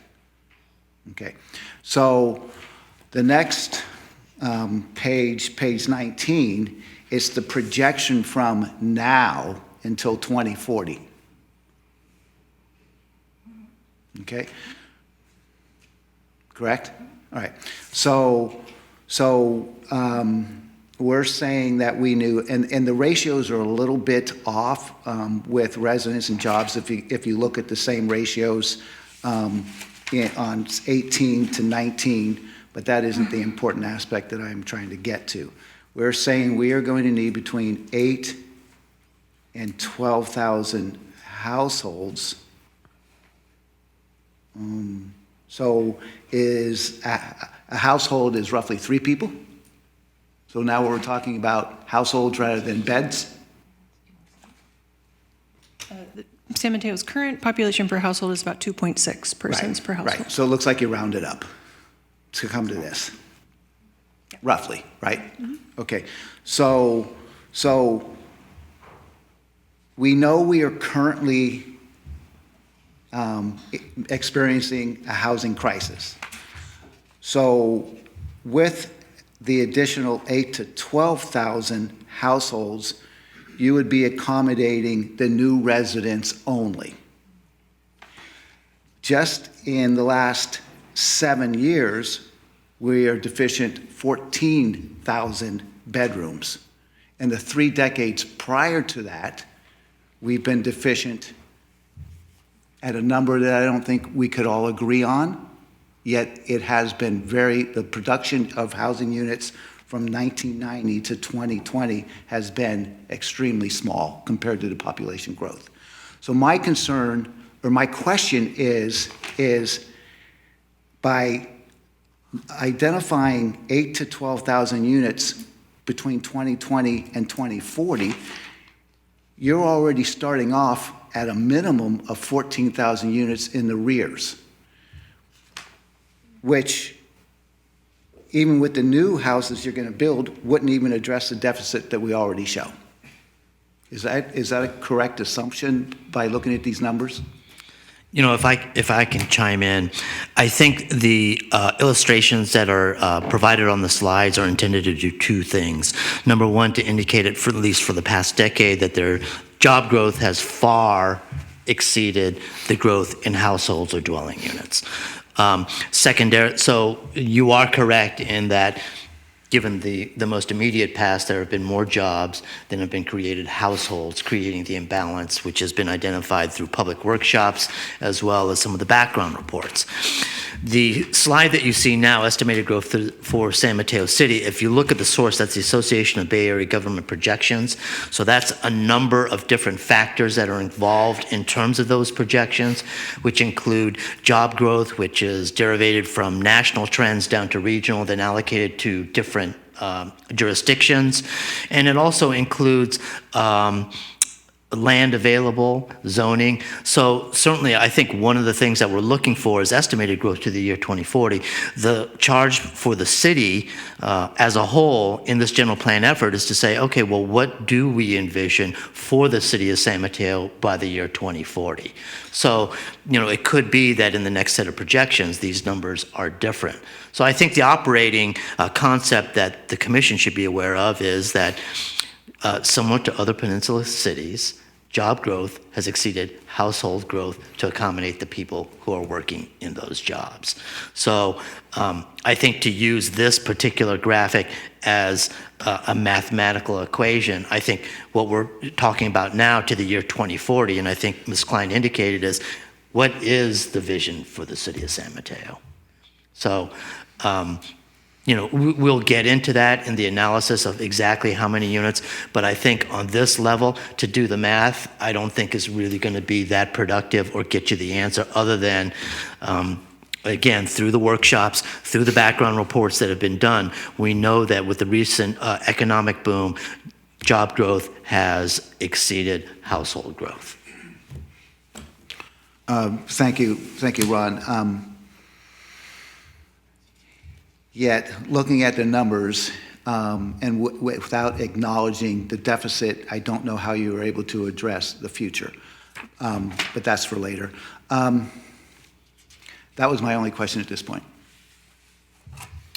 Okay, thank you. Ellen, did you have any?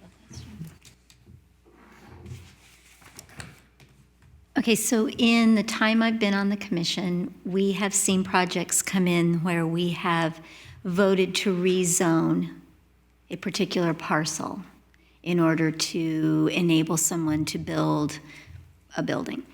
So if we were to consider duplexes, triplexes, fourplexes on a piece of property, citywide, how would we approach that? Would it be on a case-by-case basis, or would it require a study of each general neighborhood for what type of building could be put in there? Is a zone for a duplex, triplex, what is that zone called? Is it going to be different for a fourplex than a duplex? And again, I'll let Joanna or Julia correct me if I'm wrong, but I think at this particular point, we're not looking at the implementation. The zoning is going to be X, and it's going to be a factor of you have to have so much land area, and we'll take into account the surrounding land use pattern, et cetera, et cetera. Those specifics would need to be worked out. I think without presupposing what the commission may or may not do, you have had a number of speakers say, well, you know, one thing that we should take a look at is additional housing production in existing single-family neighborhoods. So as part of the commission's deliberation, I think in a recommendation of the city council, you can decide, yes, that's something we think we want to make a recommendation to the city council that they should examine it, and examine single-family neighborhoods without presupposing that, okay, here are the exact parameters for that study. So would that be a study of the whole city? So do we give a number to the whole city? I'm not saying I want to do that. I'm saying I want to understand the process. You know, I think at this point, if So we've got the 12 areas, and you make your comments on that, and we want this area to be expanded, this one to be taken off. The other thing you could make as part of the recommendation is we would like to take a look at some of the single-family areas for potential accommodation of additional dwelling units. I think that would be appropriate. Now, again, that's getting a little bit into the what, but I But think... unless we study it, But it's I not- think in terms of let's take a look at the potential, that's not to presuppose what that decision is going to be, but it does say we should examine that question.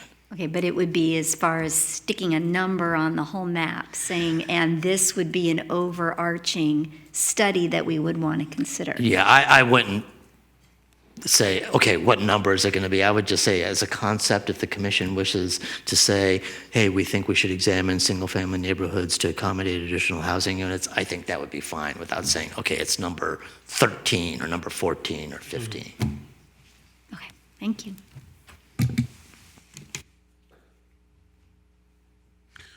Okay, I think those are the clarifying questions. Do we want to move to the discussion?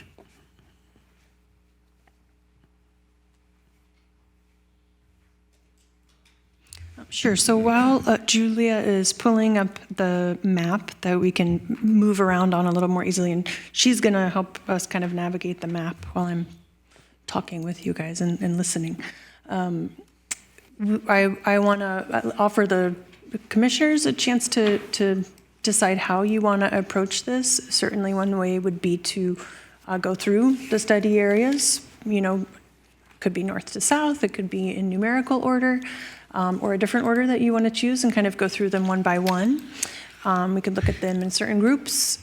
With the General Plan Subcommittee, we also certainly kind of kept a sidebar going of points that you want to make about maybe some of the broader themes for the study areas, how you think about study areas, what you think is an important characteristic of a study area, or the kinds of criteria that you're using in your mind to recommend changes or adjustments to the study areas. So I just want to make sure you know that we can capture your kind of non-map based input as well, to the extent that you have that type of input.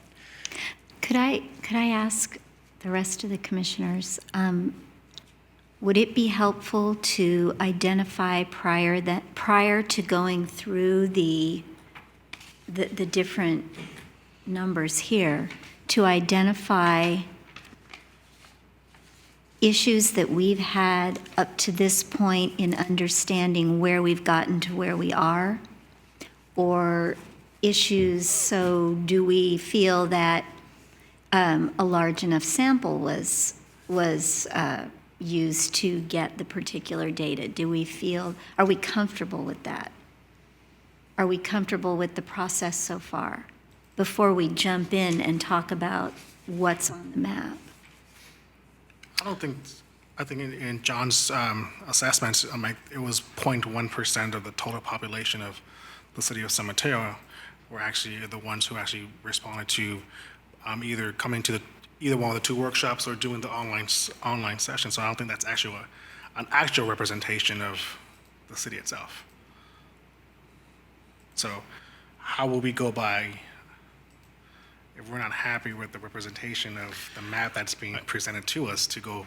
I mean, it's a good point, Ellen. The thing is when I met with Julia Monday and Ron and everyone to go through the materials, I think the project has been working hard to get the input. There's clear gaps in participation in different parts of the city, and there is does seem to be a higher percentage of participation in areas that have not been initially suggested as areas of study. So those things obviously stand out, and people have made comments about it. It's pretty obvious when you look at the map. But that being said, I think that that can be kind of a for me, it's a subtext as we're going through and looking at the areas. But it's of no fault. I mean, the city staff's been working super hard to get participation, and I think it's an art, not a science. And but it's pretty clear that there are some issues here that need to be considered when looking at these, because I don't think it's I do have some suggested changes too. And I do want to say, too, that these are areas to study. They are not areas to change. Yep. They are not areas to not change. That's a good point. They are areas to study, and, it's kind of a fluid concept if we're studying an area. So, that being said, it does seem like the areas are somewhat grouped together. So maybe if we do go through numerically, knowing that they're not in any kind of rank order or anything, but if we go through each, go through it in order, we can, if that sounds good to everybody else. Sound good? Okay. Okay. So the number one is essentially the El Camino Real corridor throughout the city from north to south. And right now, this is not necessarily drawn following, super precise parcel lines. You did hear some comments about expanding this kind of farther away from El Camino Real, the original conception. And I think the way that it's intended to be conveyed here is really focusing on those parcels right along El Camino, that front onto El Camino. One of the things that I noticed, I'll make a comment on item one, number one, was this was the area that had it seemed to me when I was looking at the colors, it had the highest concentration of people who said it should be studied and people who said it should be preserved. This being a key transportation corridor through the city and close to multiple train stations and other modes of transportation, I might wonder, and I'd be interested in others commissioners' viewpoints, if this area shouldn't be widened, and instead of reflecting, instead of looking at just the actual, highway and the, usage of that area, but going back a block or two through that corridor. In other words, widening it as an area of study. So looking at the El Camino corridor as one block east and one block west of it? Or two or three. Okay. So my question is, on the east-west corridor past, why, if we're looking at only the storefronts, why was that small? We put it down. I think it's 38th, or there's like a little block that just like sticking out of the, yeah. Yes. If we had already just originally at the subcommittee said to look at the storefronts one block east and west of El Camino. Do you remember? Ellen, you can help recollect my memory. I was trying to think about what's there.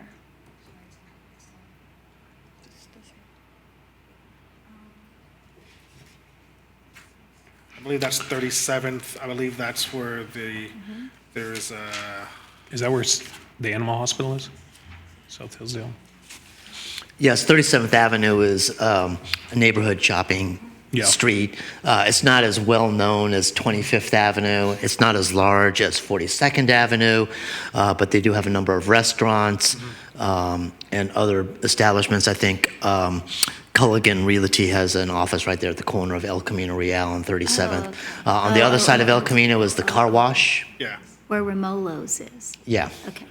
So I think the intent, and it might just be where the line is drawn, but I think clearly the intent is you wouldn't study just one side of 37th Avenue. So I think that was the intent. Okay. And again, it was principally, as I recollect, because it's a neighborhood shopping center very similar to 25th, 42nd Avenue. And I think I would just note that, this is what we're looking at here. And if you go north and south up El Camino, I think most of the other kind of little spurs of shopping areas are captured in other study areas, like 2 and 3, but this is one area that wasn't.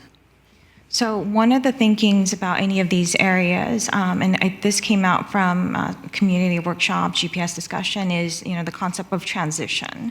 And so in any of these areas where there's partial, if you look at just geographically, this isn't like an independent block by itself. It's sort of got an alley that's kind of sharing access to multiple businesses, but there's also the consideration about transition. So certainly we can adjust that boundary, and just note the concept that we should still be looking into how things transition. If there are changes here, one way or the other, keeping in mind that there is this neighborhood that's here, and we should keep in mind, the need to look at transition as we look forward. Through the chair. I think this starts to open up a discussion that a lot of the public has been concerned with, in that we need to be able to look at all parts of the city and not certain areas bear the brunt of changes. And specifically addressing the R1s and what flexibility you have there. I think the city, one of the comments from the subcommittee was plan for gradual transitions between varying land use intensities, which I read as making some changes in R1s, if you're capable of doing that or transitioning. I do know that there was a project, Hillsdale Terrace, that was proposed or is approved on the El Camino, and there was large public pushback because of the size of the unit and the close proximity to R1s. But there was a fantastic point made by one of the commissioners, Eric Rodriguez, at that meeting, and his point was, if we can't build high density along the El Camino, which is a state highway, then we're never going to get anywhere. And to see some of the pressure and changes that come with that onto existing R1, if you're going to look at, if you're going to look at part of R1s in other parts of the city, you cannot elevate one R1 over others. So I think everybody needs to be treated equally, and the properties need to be addressed appropriately. So I would think that expanding those lines would make sense as a study, to see what type of transitions you may be able to get. Okay. John, what would your thoughts be on how far to expand it? Well, quite frankly, when I hear 2 blocks, I go, that's a lot of land. But we're also looking at Zone 6, where we've pretty much said, hey, it's open market. Let's look at R1s. So you either take one or the other. You don't get to just concentrate your efforts in one R1 if you're excluding the rest. I think but of course we all know that this is a huge political issue. So, that's where the battles are. That's where they start and end. So, going two blocks on either side, I think it's a great idea. But it's a stretch. Are we in agreement to widen? Like, as a commission, do we agree as a suggestion? Just again, specific to number 1, and then we'll get back to the other, to the community-wide R1s. We'll talk about that later too. But does everyone? I'm sorry, I couldn't understand. So just the suggestion that R1 be widened, and so instead of just being the fronting of El Camino, it be widened a couple blocks on either side for study. So you want to say 2 blocks? For transition, possible. For study. For study. Yeah. Okay. Okay. I think we're in agreement on that. Or 2 blocks, just to confirm? I think 2 blocks. 2 blocks? Okay, thank you. Although there is one caveat with that. So as has been pointed out numerous times, we've got 2 or 3 train stations there. And if we're going to actually promote TOD, then we should be looking at the half-inch or half-mile diameter circumference, so we can address those issues there also. I don't know how you get to carve out areas out of your TOD and say you are promoting TOD to its maximum ability to influence your housing market. Those are study area 3 and 4 and 6 are going to be within those half-mile radii. That's actually a great point. Can you help understand on this map? So we do have these circles, dotted circles, around the train stations, which are, I believe, are half-mile radius around. some of which are part of designated study areas, some of which are not. So if there's a circle here that is not in a study area, what does that mean?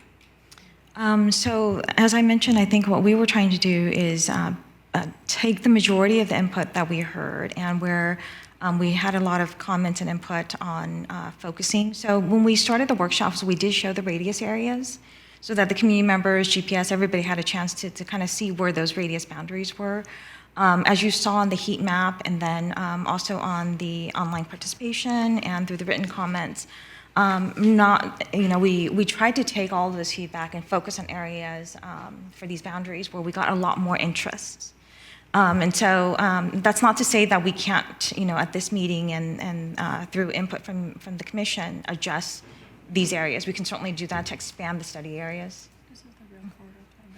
Yeah, and then for study, and so that's generally, but I think Joanna makes a good point. I think for area 1, 2, this geographic area, we already had the Rear Corridor Plan study area, the Hillsdale Station study area, and the El Camino study area. And what we were trying to do is consolidate all of those and sort of simplify it. And so that's a combination of different existing plans.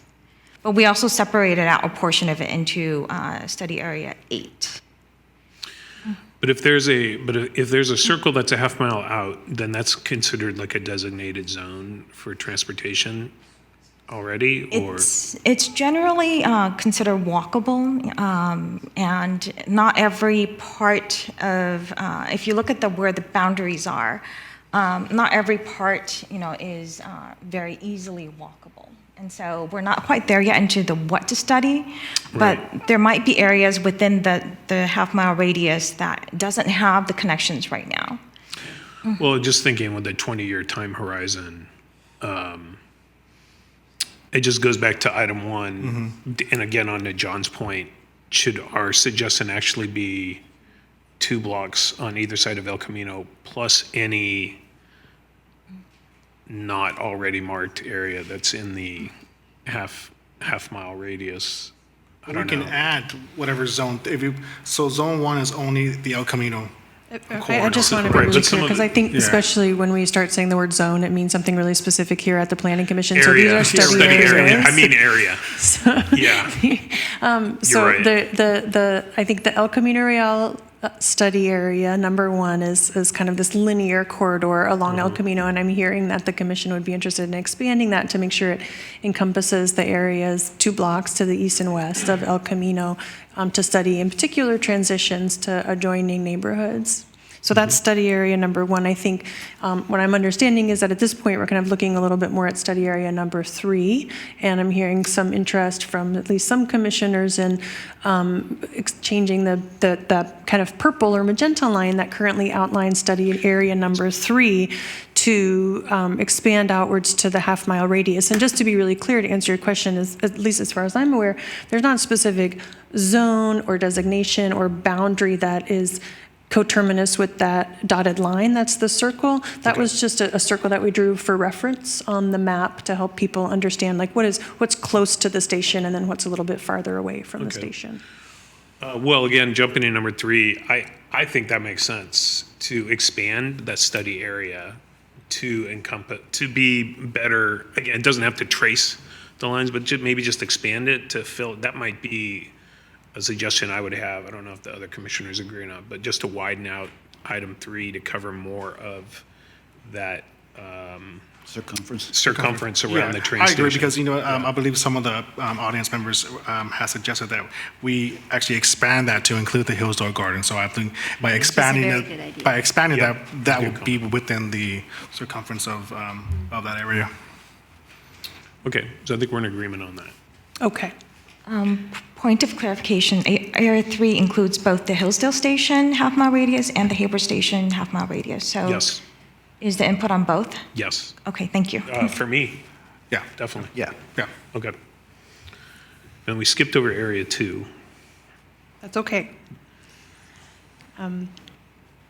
So Area 2 is at the southern end of the City, I guess I would observe that kind of with the expansion of El Camino Real corridor, I think, we can internally figure out how to maybe if that remains expanded in the council's direction, maybe that kind of ends right there before number 2, or maybe they merge in some way.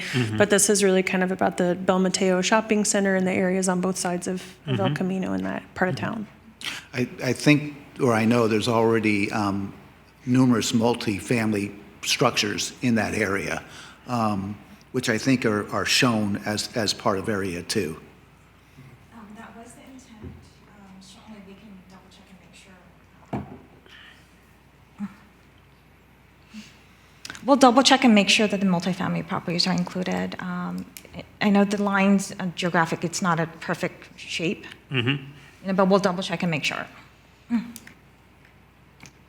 that includes, the area on the other side of the underpass, right? Yes. Where Yes. Samaritan House is? Yes. Yeah. It's mostly apartment buildings. Any There's small business over there. changes here? I Does that? think Go if you ahead. put the two block radius on El Camino, would that encompass all of Area 2, or because it's close, like Pretty much would, yeah. Probably goes a little farther in on Yeah. those shopping centers. It'll probably go up to here. There might be an opportunity to combine the two.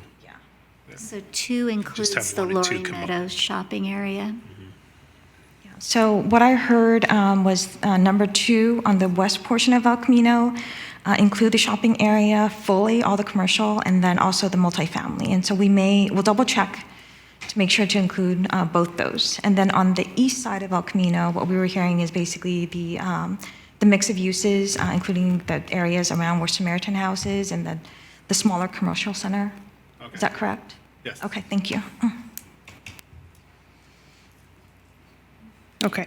You guys feel done with number 2? Then we can move up to number 4, which is a little bit, this is the downtown area. The little hand. There you go.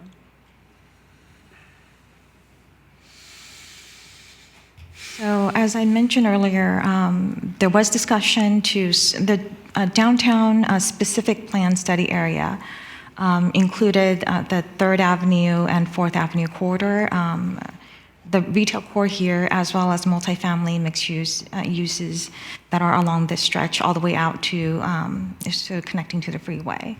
And through the discussions, I think it was suggested that we focus the downtown specific plan more on providing direction on the uses to support the commercial center, and then focus a separate discussion on residential uses. And that was the concept of these 2. We didn't get into the what to study. We didn't get into upzoning, downzoning, any of that detail yet. And certainly, I think we heard some feedback from community members that North Central and historically North Central and I think North Shoreview have been areas in the city where there has been more density, more concentration of density for whatever reason over time. And so, as I mentioned earlier, displacement and gentrification is definitely a concern. But the other thing that we were hearing from the community was that looking at the improvements that may be needed in those areas that are already, heavily concentrated. And so that does get into the what discussion, which is part of the next step. But I wanted to make sure that people know that these study areas aren't all about, upzoning. It's also including comments that we heard from people that said we need to look at making, changes so that people who are already living here in San Mateo can have better ways to connect, better walkability, better access to transit. And so that's part of the reasons. These study areas are, again, it's not all about upzoning or downzoning. It's just areas to study. And I would call out for area number 6, I think you did hear one speaker talking about an emphasis on economic and environmental sustainability. So that does not necessarily mean an increase in density.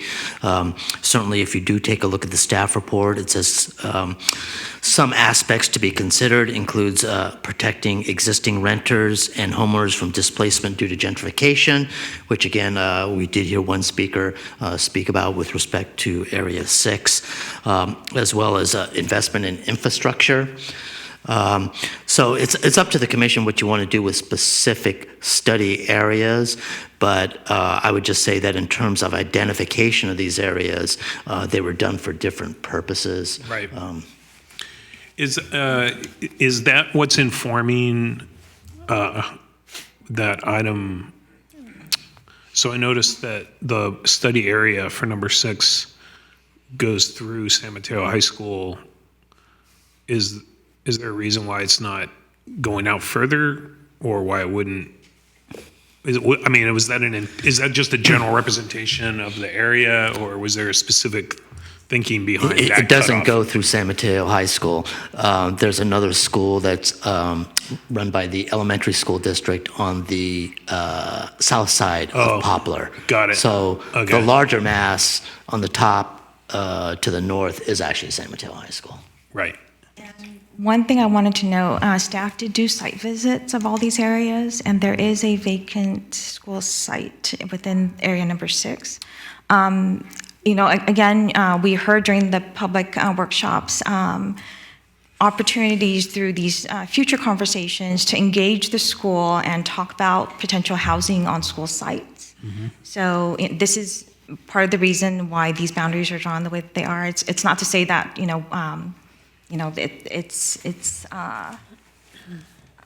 we did not include, I think, the high school because we didn't see vacant, a lot of sort of empty land. Okay.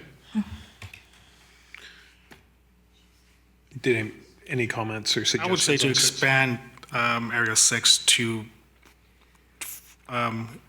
east to Highway 101. Because within wherever it's not highlighted between 6 and 7, that's where you have industrial, commercial space there. Lots of commercial Yeah, space. so to expand beyond just where it's at now, but put it in lower with 101. And that would be just to study the situation? Through the chair.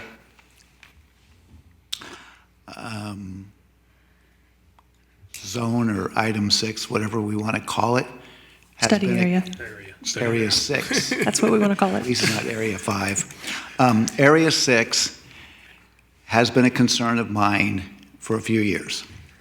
As we are building out our downtown with new, beautiful structures, we're putting a tremendous amount of pressure on Zone 6 of the existing inhabitants there, mostly working-class families with limited budgets, numerous renters. I have asked each time that we've looked at projects in this area, what are we doing as a city to protect our renters? And there has never been a response. I am very sensitive that this could turn into a land grab. And I do understand that we are only looking at areas to study, but I also know that once you open up the discussion, it starts to have its own life and its own perspective, and I'm afraid of overdevelopment in that area as it is shown now. It is an R1 and it's fully encompassed, and to me, it's a slippery slope. I spend plenty of time in that area, and I know it well, and it's ripe for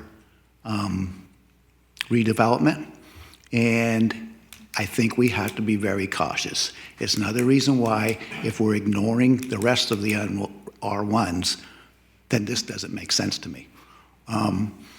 It's a tough one. The UC Berkeley came out with a gentrification study 2 or 3 years ago. They listed all the areas in the Bay Area, and this area was on their list for susceptible to gentrification. So I know it's overarching discussion, but I think we need to be very careful going down routes and having unintended consequences occur.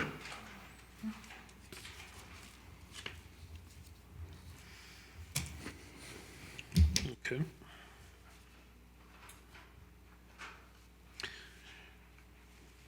Any other comments on Area 6? Okay, so I think I heard one comment about changing the boundary and that sliver between 6 and 7, or between, the current boundary of 6 and 101 was part of something that I remember talking about, at least at the technical advisory committee with city staff, in terms of acknowledging that those uses do have a different character than most of the rest of study area 6. And so that was not a inadvertent that they were left out. So, but I'm hearing a comment to just go ahead and include those in study area 6. Is that something that you guys feel comfortable with? I mean, my general bias is make the study areas bigger. Mm-hmm. And,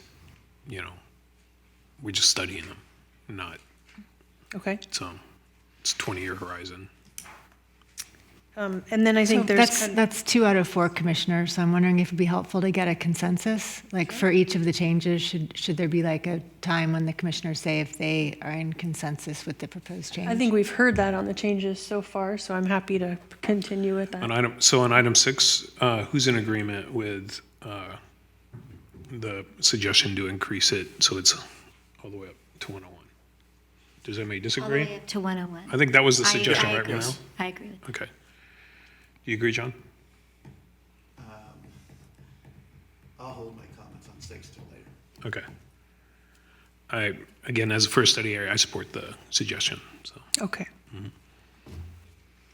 And then I think, Commissioner Ebner has kind of raised larger questions. I can't quite tell whether there's you want to take study area 6 off the table, or you're just saying if we study it, let's be very thoughtful about issues of gentrification, speculation, displacement, et cetera.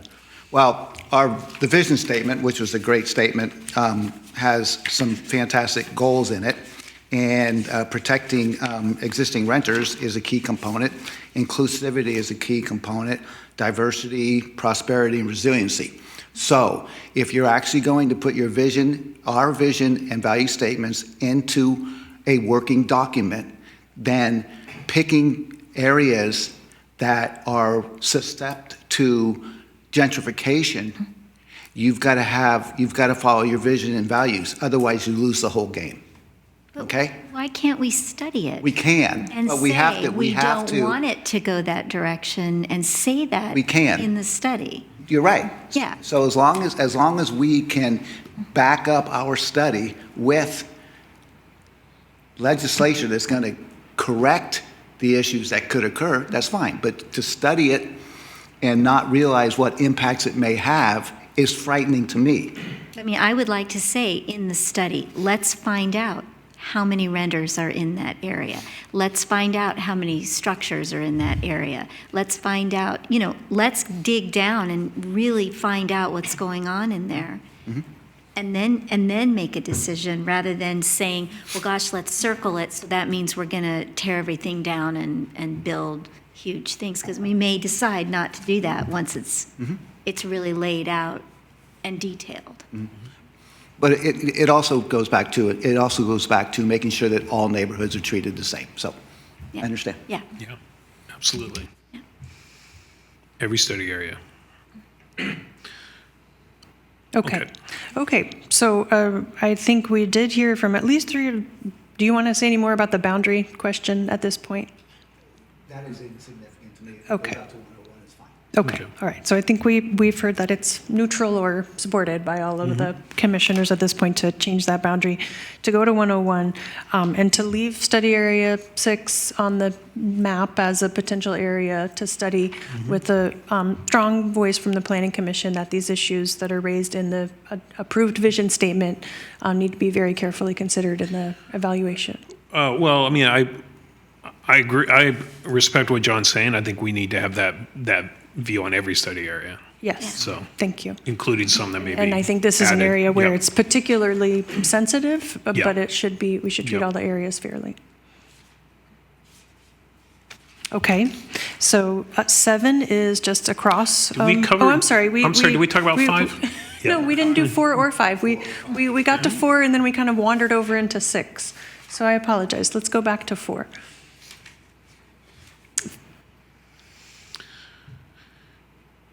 Well, I mean, I note that the comment in the notes about study 4 was that we were increasing the boundary a little bit on item 4, which, knowing the development and, you know, the plans around the downtown, that seems appropriate to, you know, have a thoughtful study of that area and, you know, what it looks like in 2040 and how, you know, how it can be used to the benefit of the community. So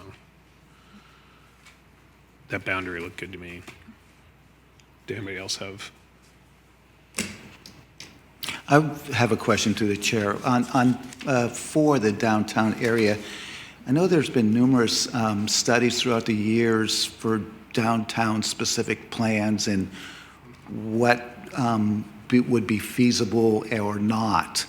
Do those past plans reflect ideas that will be brought forward in this study? So in the next set of meeting series and then the one after that, we will be incorporating and re-showing to the community the materials that the Perkins and Will team, the workshop where community members were able to provide input on the 3 initial proposed alternatives to the downtown specific plan. So just as a note, we stopped work on the downtown specific plan after community feedback and also council direction that we were getting into, you know, heights and density discussions as part of the downtown plan alternatives discussion, and really heights, density, floor area, all of that, all those related issues should be looked at, you know, citywide. And so that was part of the reason for launching the general plan update effort. And then we're going to be folding in the information that we share with the community and the feedback that we got from the community from the downtown plan at the next step. So it is not forgotten. Any other comments on study area 4? No. Okay. At the risk of, I don't want to put words in your mouth, but I just want to, this is another area where we have one of the circles around the station, and I'm just wondering whether or not that you want to discuss that at all. Extending out beyond the boundary of 4, what goes into 6? So you mean? Oh, I see what you're saying. You mean on the west and On the west side of El Camino. the north? For study area 3, your consensus as a commission was to expand the boundaries of that study area to kind of fill up the full radius, circumference of the circles, the half-mile circles around the stations. Well, you know, if I look at it, if we're expanding the study area 1, so I'm calling it study area now, then that's pretty much covering the circle down to the west, the southwest there. And that Elm Street area right there, I think, is going to be covered. So I actually think this area is pretty well covered by the existing study areas that are here. Okay. So With the expansion of the El Camino. Right. Right. Okay. Okay, we ready to move on from 4 then? Okay, so 5 is just to the north along San Mateo Drive. And again, and then there's this kind of little bit that extends to the east, right here at the city limit, to encompass this smaller shopping, again, it's kind of a smaller shopping area there. That's the shopping center where Safeway is. I think so. Yes, it's the one that was recently, well, the last couple of years it's been renovated. Wood Lake Shopping Center. Okay. Yeah, that area makes sense to me. I have no suggestions or comments on it to study. Are there, I can't really tell. Are there historic homes over off of Grand Boulevard There may be, and so. and Ellsworth that goes down? Yeah, there may be. I think anything that's near downtown and North Shore View, North Central Shore View, and then all the way up to the peninsula, they're historically one of the older areas of the city, and so all three of these areas, including number 7, when we're getting into the what, looking into historic age of the buildings and things like that is part of that. So Part of that study, I would like to expand 5 width-wise to include, to study the area including Highland Avenue, because that quite a few historic houses are over in that area. I think that area 1 will go out to Highland Avenue, right? Is that 2 blocks? Or at least the west side of Highland Avenue, it looks like. But maybe we expand 5 so it's adjoining would that make sense? 5 joins 1. So, Yeah. We could certainly consider that. I think the study areas, I think, are most useful to consider kind of a range of potential changes and both the physical and the policy impacts of those changes, or of different types of, could be a land use change, could be an intensification, could be a beautification or transportation infrastructure improvement. I think if the interest is really focused on a relatively specific issue like protection of historic resources, and that's really in kind of one area that's not as prevalent in the other study areas. I think the alternatives evaluation tool is a little bit of a kind of a gross instrument for that kind of specific concern. And there's going to be additional policy discussions as we move forward throughout the general plan update to talk about how to protect historic resources, et cetera. But wasn't throughout the preservation community. one of the issues that we were discussing in outlining some of these areas? Yeah, it certainly can be, but I think the it was next in step is going to blue. be to look at different land use alternatives, and I think if there's not for any part of town, if there's not a wide range of possible outcomes that we want to explore through the alternatives evaluation process, there may be other opportunities through policy discussions, for example, to focus on a particular issue in a given location, like protection of historic resources. Right. But I thought that the preservation issue was something that at least we discussed in our committee meetings, and that was part of the downtown Yeah, because the area. discussion was find areas that you want to study and also areas that you want to preserve.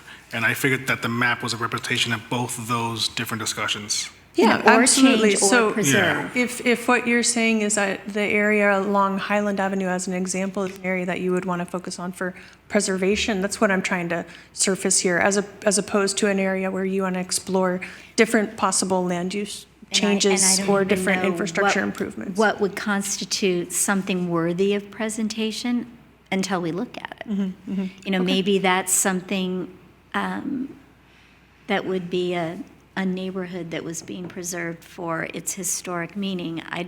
But until we look at it, I don't know how we can say, well, gosh, no, that's not a good enough reason. And all we'd be doing is just expanding number 5 over. So I think by the time we expand, And it would we be can going expand 1 a little to bit El and 5 a little Camino. bit, and then we're going to encompass this area in between here. How does the, So I think, Ellen, what you're saying is you just want to make sure that that area, that right now on this map as is a gap between study area 1 and 5. You want to make sure that one study area or another is covering that. So that, does that make sense? Just as part of the study, it may be looked at in the study and say, well, no, it's not worth preserving because it doesn't meet the requirements or whatever, but I would like to have that in there. So I would suggest, because again, it's more neighborhood specific, maybe it's item 5, area 5 is widened to adjacent to the modified area 1. Okay. I think we have agreement on that. I agree. For the study area. okay. Okay, so expanding study area 5 to the west to touch whatever the Yep. expanded boundary is of study area 1. With the specific concern around historic buildings in that area. So just, thank you for that, Claire. So was there agreement? I think so. Yes. Okay, 4. Okay, thank you. Okay, any other changes to 5? Okay. We talked about 6. And so 7, I'm looking again on the west side of 101.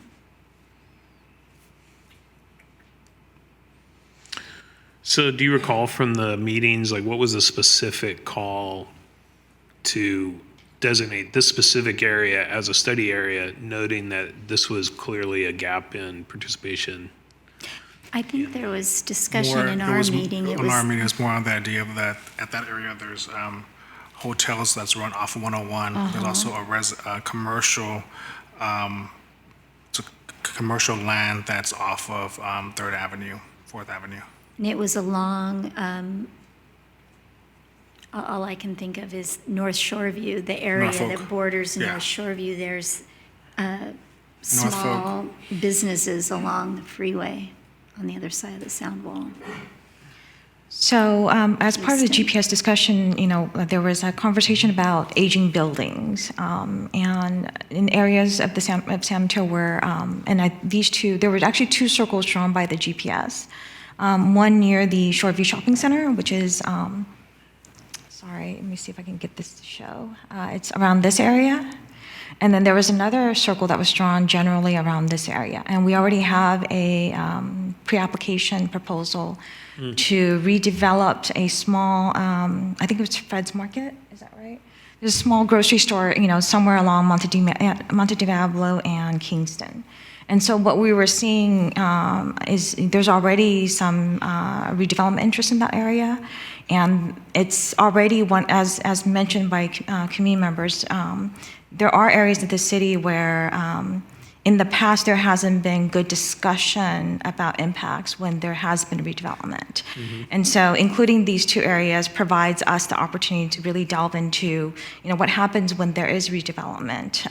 And is that, taking away neighborhood serving commercial uses makes it harder for those that are living in that neighborhood to be able to access food, other things. They would, instead of having the ability to walk to those services and those stores, they may have to get into a car and drive somewhere else. And so I think looking at all the different services that serve a community, services that are already there, and then the future changes that may be coming in because of aging buildings. That's part of the reason for looking at Okay, that makes sense to me. Okay. And then agreement. Oh, sorry. there's the concern then about flooding in the rest of that area on the east side. Yeah, so as mentioned in the staff report, climate change is something that we do need to consider. Sustainability in the big picture and climate change has a lot of different issues. And in this area that's east of 101, any uses that are there, whether it's existing or future uses, we do need to factor that in. And that is one of the what's that will be different when we're looking at this area than other areas of the city. So with that, because we talked about this yesterday when we were looking at the materials, would that be a call to action for the general plan, again, with the 20-year horizon, that we should designate a specific zone along where levees would possibly be, Um, I don't know. I think part of the conversations that, in the meetings and workshops that we'll have, in the next step, when we get into the what, we'll need to, sort of share information with the community about the regional efforts that are happening. Sea level rise isn't just going to affect San Mateo; it's going to affect everybody. Yeah, it's a Yeah, and so I think for us, we're charged with sharing information, sharing efforts by other agencies to help inform the community conversation. So we'll need to do that at the next step. So, and it doesn't need to be designated a specific study area right now for it to be a big focus. No, yeah, Okay. that's a very broad conversation. Okay. Yeah. Even if you don't designate it as a study area, the issues of sea level rise, sustainability that affect the city and the region, the world, those are going to be examined regardless of whether you designate a specific area. So do we have agreement on number 7, or? I have no more comments. I haven't on heard seven. any changes. That's mine. It's good, Okay. thank you. Okay, so then we can shift slightly south to study area number 8. So this is really centered around the interchange of 92 and 101 and kind of all 4 quadrants of that interchange area. Mostly on the larger parcels of non-residential land around that interchange. Does that include, okay, so that the area between 8 and 3, that's the Fiesta Gardens neighborhood, right? That is not 8 and 3. in the area? Okay. Okay.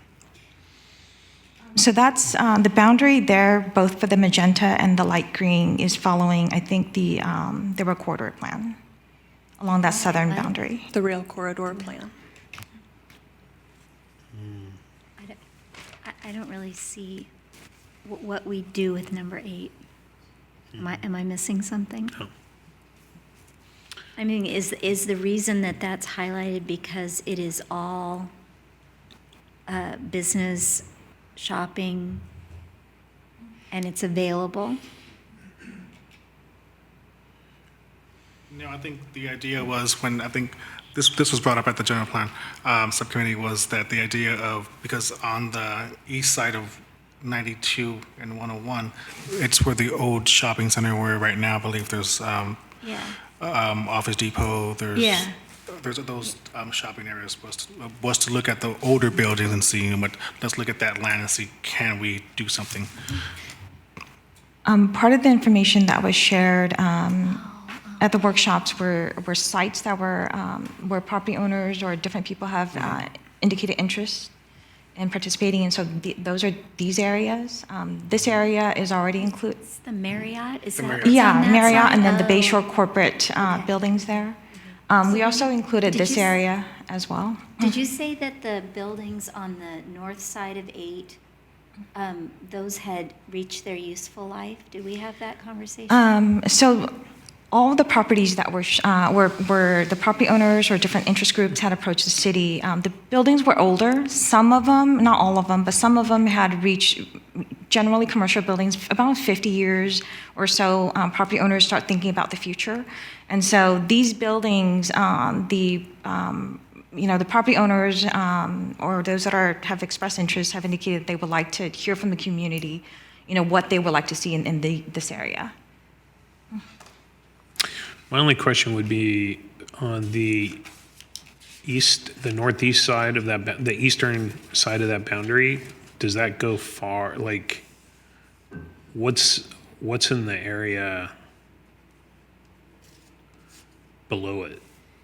That, Here? if I had a pointer, I would. Oh, Here I do. Here I do. What is this that? right here? Like, is there a reason why this was? Why doesn't it, the Waters Office redevelopment project is already approved. Okay, that makes sense. Okay, any other questions or comments on 8? Okay, I haven't heard any changes to 8. Okay, thank you. So 9 is on the screen here, just a little further south.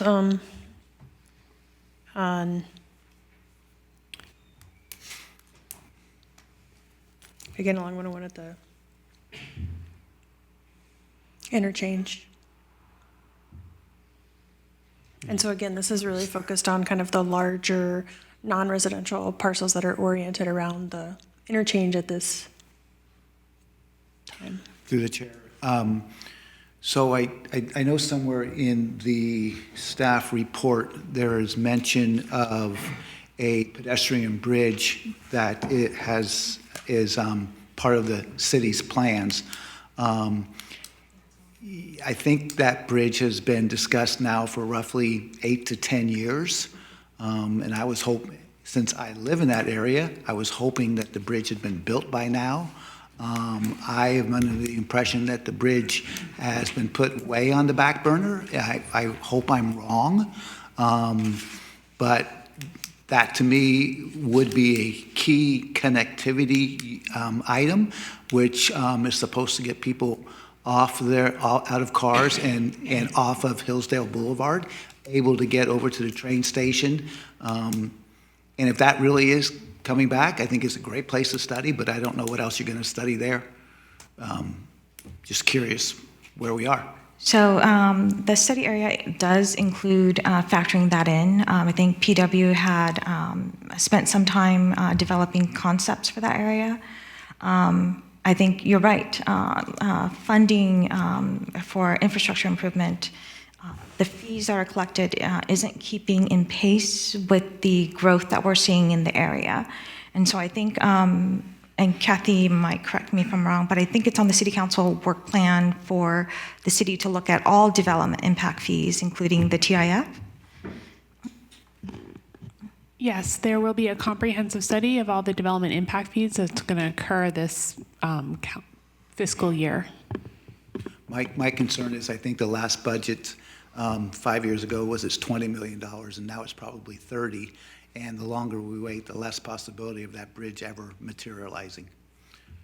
It had caught my eyes in the report, and it reminded me what we had hoped to get there. So we did capture that interest in Study Area 9 with that intention that we don't forget that effort. Mm-hmm. And I think in terms of land uses, it's the Hillsdale Inn, which has had, I'm not sure how many different development proposals over the years, so it would seem a good idea to take a look comprehensively at that. Also, on the other side of the freeway, can't remember which commissioners were here when we did the Hampton Inn project. Yes, Hampton Inn. And as you know, there's Beautiful. the shopping center that is immediately adjacent to it, as well as an office building. So what the long-term future of that area is, as well as the atria on the other side of Hillsdale Boulevard. You might, if you drive by, you'll see an expansion for memory care, assisted living. Certainly there may be additional improvements in that area given the aging population of San Mateo. Yep.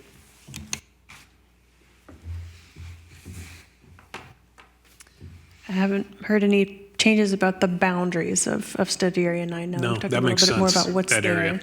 Okay. Okay, great. So we can move back up north to Area 10 in the Bridgepoint Shopping Center area.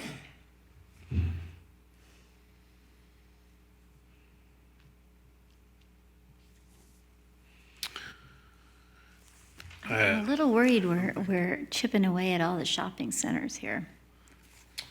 Well, we chipping away or studying them? Well, it's interesting, all our study areas, except for North Central, are all shopping areas. I guess I agree with that, but they all seem like they're older shopping. But are we Is that considering? with a 20-year horizon? I mean, I know we're just doing, I'm getting ahead of myself. I'll stop. But that may be a future discussion item as you look at these areas and the potential. For example, if we look at Area 10, it's got the Fashion Island Shopping Center, and as you know, there have been a variety of uses that have gone in and out with Toys R Us, even though it's being resurrected. I'm not sure you're going to see Toys R Us back at Fashion Island anytime soon. Staples, Sports Authority. You've heard from other retailers, what is the future of retail. So it may be through the development way down the line as we get to specific policies, some sort of policy that indicates, all right, in order to support the increased number of housing that is going to be provided in the city, at the same time, there need to be provided some level of services and retail services in order to support that housing. We're not there yet. So I think as you look individually and cumulatively at potential redevelopment of neighborhood shopping centers or older office parks, that may be something that eventually becomes part of that discussion. I would note that with Area 10, one of the things that this does include is not only the Fashion Island Shopping Center, but also the offices that ring Fashion Island. Those are 1980s vintage office buildings, which is similar to some of the requests we've seen for redevelopment in terms of housing proposals. So it might be a good look to look holistically at that entire planning area. Yeah, I agree. I just want to reinforce a comment that Ron made, which is the land use alternatives are going to consider a full range of different land uses. So this doesn't mean that any one of these study areas is going to become a completely different use by any means. So I think we're certainly aware that we need a complete set of employment, of services, of housing types for San Mateans in the future. And parks.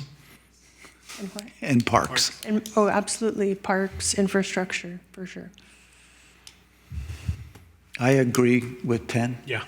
I think it definitely needs to be looked at. No suggested edits there. Great, thank you. Okay, so 11 is up on the western side of the city, in the Campus Drive area, up at 92. And then a pre-application came in on that area, right, this week? And that's 3 office buildings that are going to be... Yes, office buildings for redevelopment as townhouses. As townhouses. So it's a program that is somewhat similar to what you reviewed at Waters Office Park. It's not the exact same thing, but if you conceptually think about it. I think it also includes the Laurelwood Shopping Center, which is up at the top. So it's generally that Campus Drive Office Park as well as the Laurelwood Shopping Center. But not Piazzas. It's part of the shopping center. That's the one. Just kidding. Yeah, that area, that makes sense to me, just like the last couple. I have no suggested edits on that study area. That's fine. 4-4? Okay, great. So I think if Joanna can, at least at this point, summarize so that we make sure that we get the cumulative recommendation of the Planning Commission correct with respect to the study areas. And then I think on a separate topic, whether or not the commission wants to talk about the whole issue about what do we do with existing single-family neighborhoods. Yeah, do we want to talk about that first before we summarize? It's entirely up to you. Do you want to? Would be most useful. I don't think there was extensive changes to these boundaries ultimately. I think we can run through them relatively quickly. Okay. You want to do that? Okay. While they're still fresh in our minds, and first I have to remember, here we go. Okay. So just again, in order, and maybe we can just look at the whole map, or we're going for study area number 1 along the El Camino Real corridor. We're going to widen that 2 blocks to the east and the west. For study area number 2 at the southern end of the city, there were no changes to the boundary, and that's going to be kind of subsumed within or somehow probably affected by this change to study area number 1. For study area number 3, we're going to expand the boundaries to really fill in all the way out to the half-mile radius. I guess in the small instance at the southern end here, where there's the boundary already goes outside that radius, I would take your direction to leave that boundary as is. Yeah, and I don't think the feedback was for it to be exactly matching the circle. I think it was just as it made sense within the geography here to fill in more of that zone. I think that's how I interpreted our discussion and agreement. It didn't have to turn them into a... Okay. And then to include the Hillsdale Garden And, Okay. yes. Okay. Okay, thank you. So for study area number 4 in downtown, there was ultimately no boundary changes for that line. For study area 5, that would be expanded to the west to include Highland Avenue and then touch the edge of the expanded El Camino Real corridor. For study area 6, we would make a slight adjustment to expand that boundary all the way to 101 in the west. And study areas 7, 8, 9, 10, and 11 did not have boundary changes. I think, in terms of Hillsdale Garden, that's kind of right there with 3 and 8, so we'll have to make a decision about how to encompass that area. I just want to make sure we're on the same page. On 6, if we're expanding it east to 101. I'm sorry, yes. Is that right? east. Okay. I said sorry. west. I apologize for I that. was on the right page. Okay. Yeah. Apologize. Agree. Okay, is that accurate summary? Yes. Okay. So on the, And so if we present that as a recommendation from the commission, we have a consensus from the commission, 4 commissioners? I can't speak for my other commissioners, but I might not recommend any of it. Sorry. So, I mean, in my closing comments, I might be opposed to the whole idea at this point. I don't know yet. do you want us Well, to maybe let's get expressly- through the single families and then let everyone make Yeah. the wrap-up comments and see what we're at. Exactly. Yeah, but I think as far as each of those areas went, we were in consensus on each of those individual changes to those study areas as presented, but for those boundaries. Okay.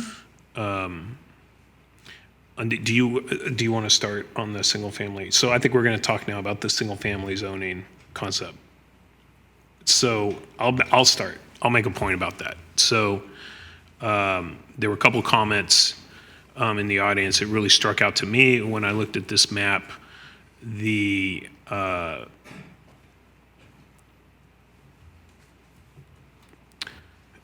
gap in the study area, where the study areas that were identified and the single-family zoning in the city. I think with the exception of maybe 6 in North Central, that was the only area that really was a single-family zoned area. And in looking at the materials and the discussion, and notwithstanding the discussion we had around the lack of keeping up on the housing inventory over the last decade with the jobs that have been added, but even just looking at the targets that have been laid out here, which I think, as one of the speakers mentioned, it's good to have goals.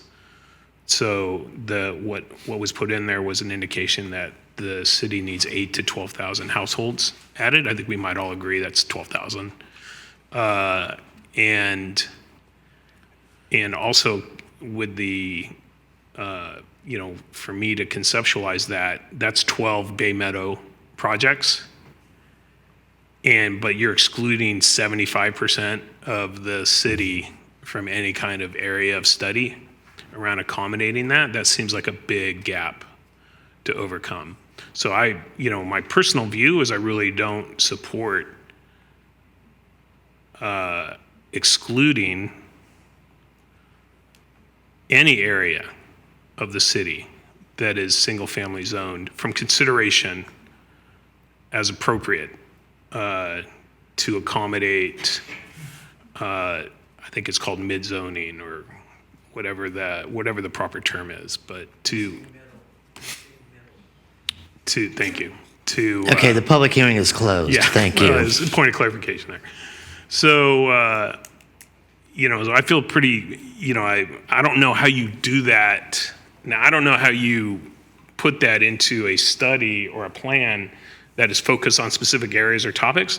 Maybe just like with the sea level rise and the levees, well, it's just kind of an overview. It's got to be considered and discussed. It doesn't have to be a specifically lined area, but I know the general plan encompasses more than housing and upzoning, But with the urgency that is around the city and the lack of any progress or execution over the last 10 years to keep up with the ratios of jobs versus houses, I think that there has to be a meaningful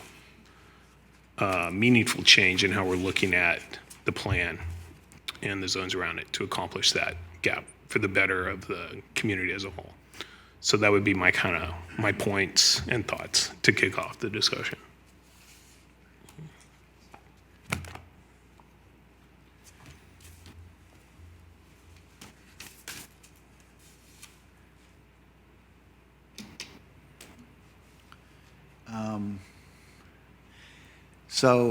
Thank you, staff. Thank you, public. Great discussion. Huge subject matter. There's been, I think, some consistent remarks that I've received and the public has made on the concerns over having enough data available to make the maps work. There was a letter from Rick Bonilla, Councilmember Bonilla, sent on 7/20, I think, which is concerned of the overall amount of housing that would be affordable. And he wrapped the letter up in saying, I'm really intent on making sure that we don't go through the next 20 years and end up in the same place. And that is a huge concern of mine also, especially since we have not acknowledged the deficit in housings that we have now. So I am not sure how you can map out areas to study without knowing the problem and addressing the problem that you're trying to map out. I think it's backwards. There are also comments by Mr. Tosta of having measurable targets and acknowledging how much housing is required and having benchmarks, which I fully support. I think it makes a lot of sense.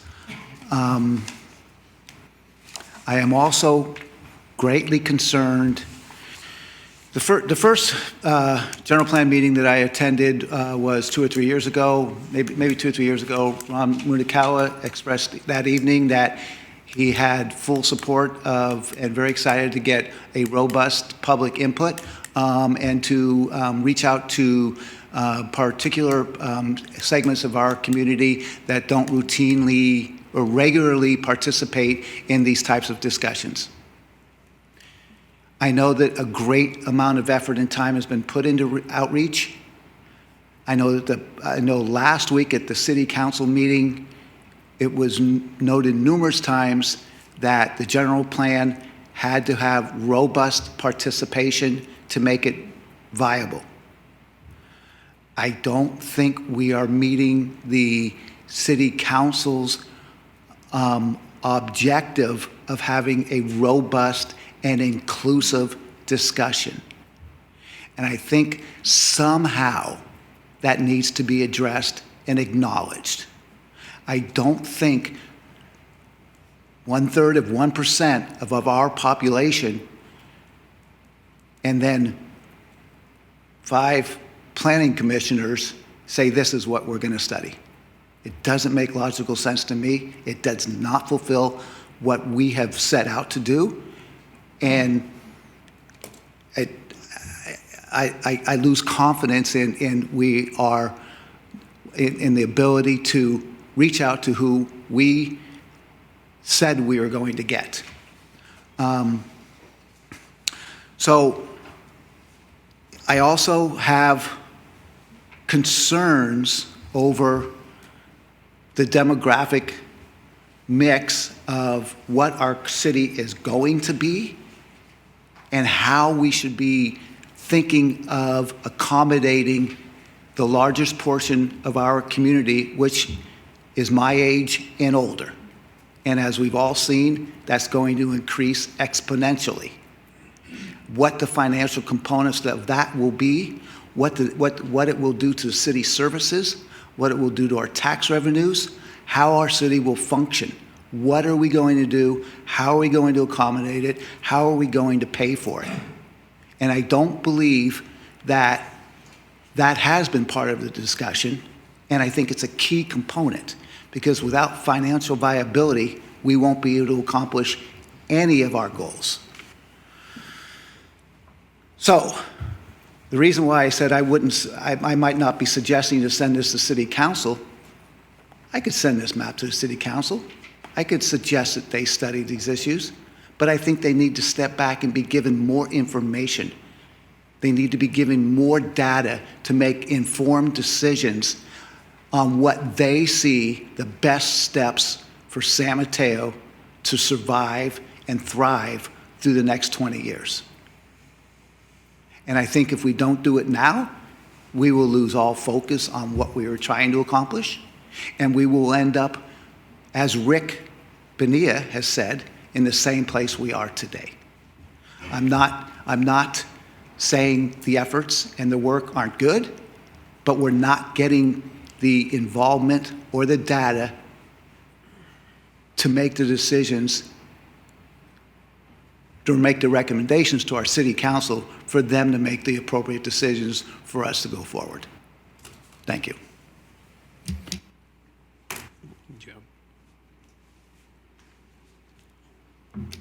One thing on the R1s, excuse me, through the chair.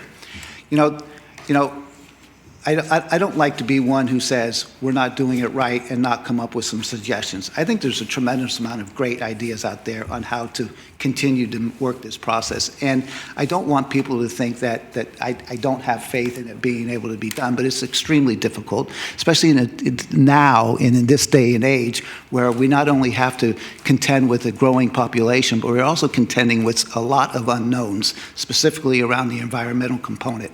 Our world is going to change drastically. We have to be ready for it. And part of that is it's an unknown, but we have a lot of data that we can gather and use.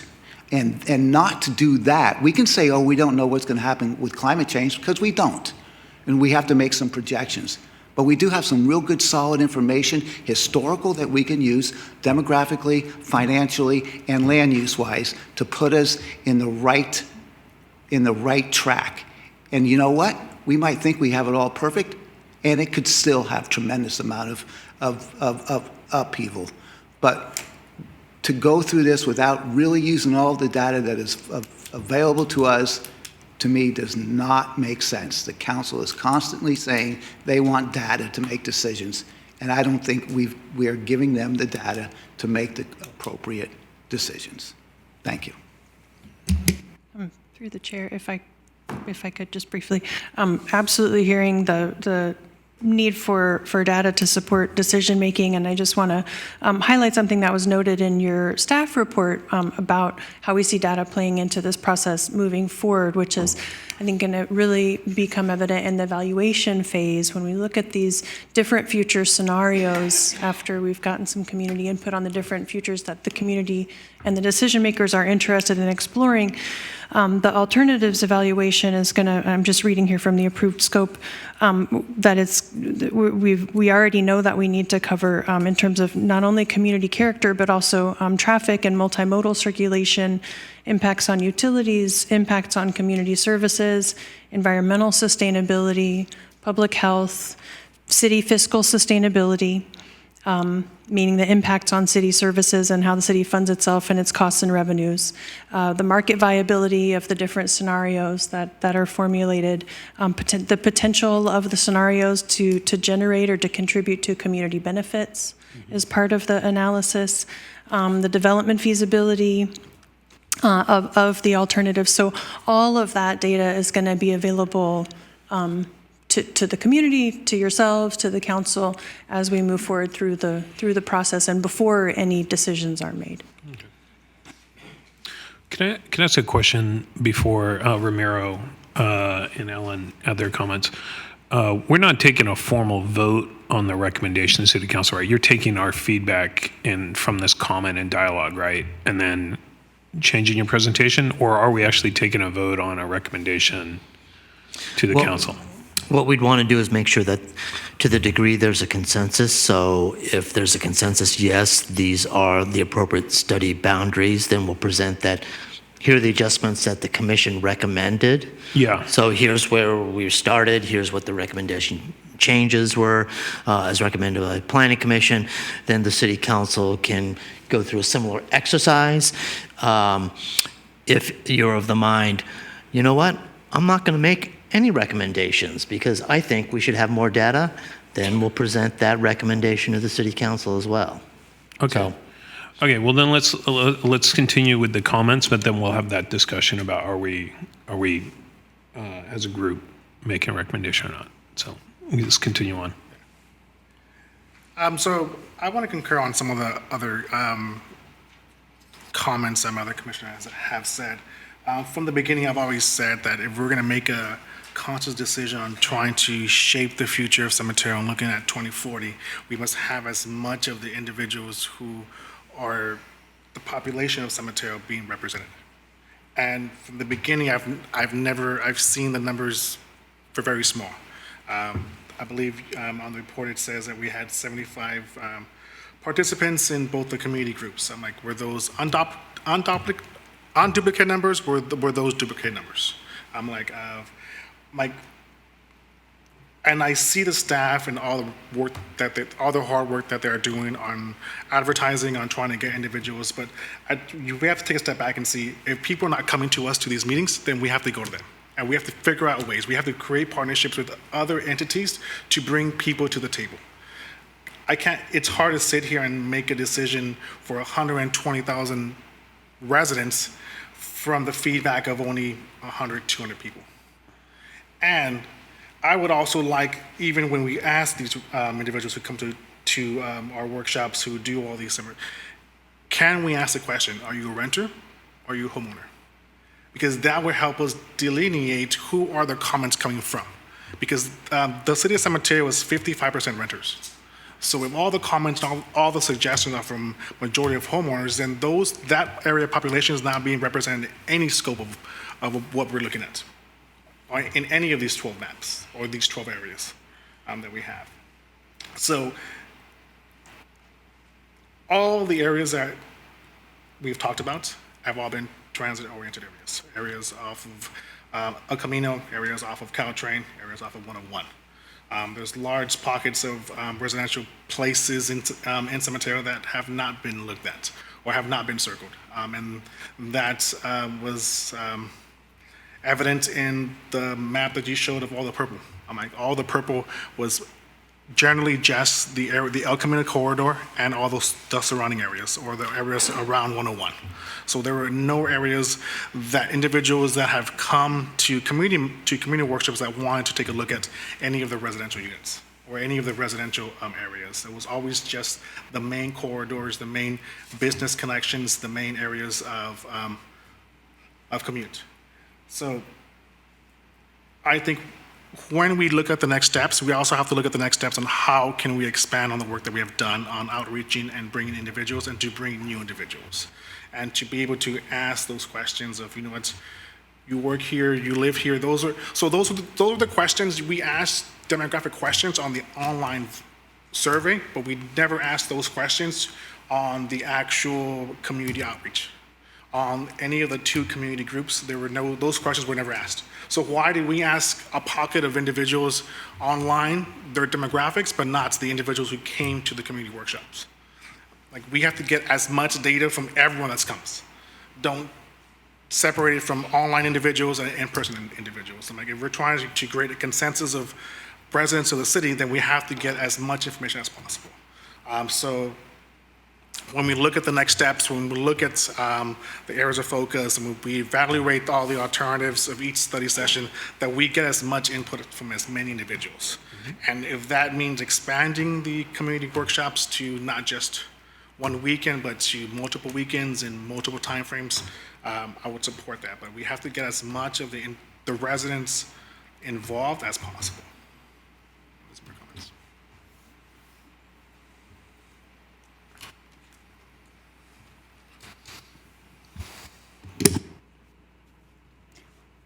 So the more we get into this, the more my head spins because it's just such a huge undertaking.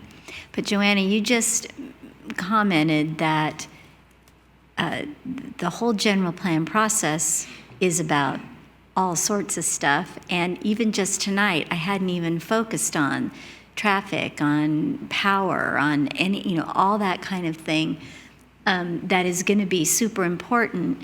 We're so drilled down on the housing issue that I feel like that's all we've talked about tonight is where are we going to build houses when there is just so much more to think about in the process.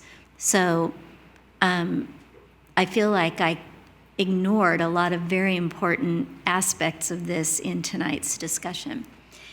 And I will agree with our other commissioners who have said that I know how hard we've worked. Ramiro and I have been involved in that as well as our commission stuff. And I know staff has put inordinate amount of hours into this. But we haven't had the excitement from our fellow citizens of San Mateo. And that does concern me, and it has concerned me going through. I was a little worried that there were over 1,000 people that went onto the website, but a very small percentage actually went through and answered the questions. So even to open that up again a little more would, I think, be helpful. And I agree with the comments earlier that we need to figure out how to get to these other people. Because when I talk to people just randomly around the city, I don't hear the same issues that I hear at the workshops. I don't hear the same issues at the committee meetings. So I know there are other viewpoints, and I would like to hear those. I may not agree with them, but they're part of the discussion and they need to be made. So it's important to have a wide variety because that's what's going to drive the decision is what the majority is considering. So I'll say I might not be ready to put this over to the city council because I'll admit that I didn't look at everything from all the different lenses tonight. I looked at it from a housing lens, and we can't do that. We need to look at it from a wider lens.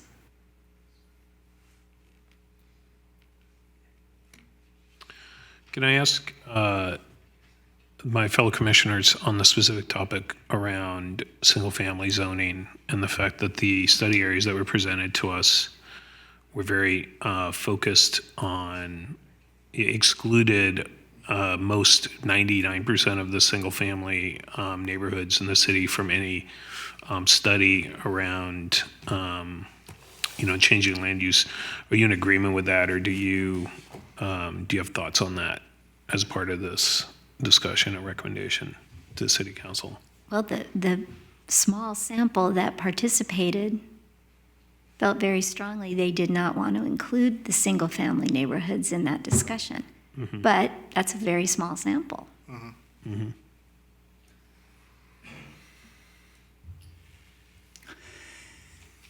I'm sorry, is that a question? Yeah. I'd like your opinion and thoughts. Yeah. I think the general plan update could have some very positive effects on single-family residential neighborhoods.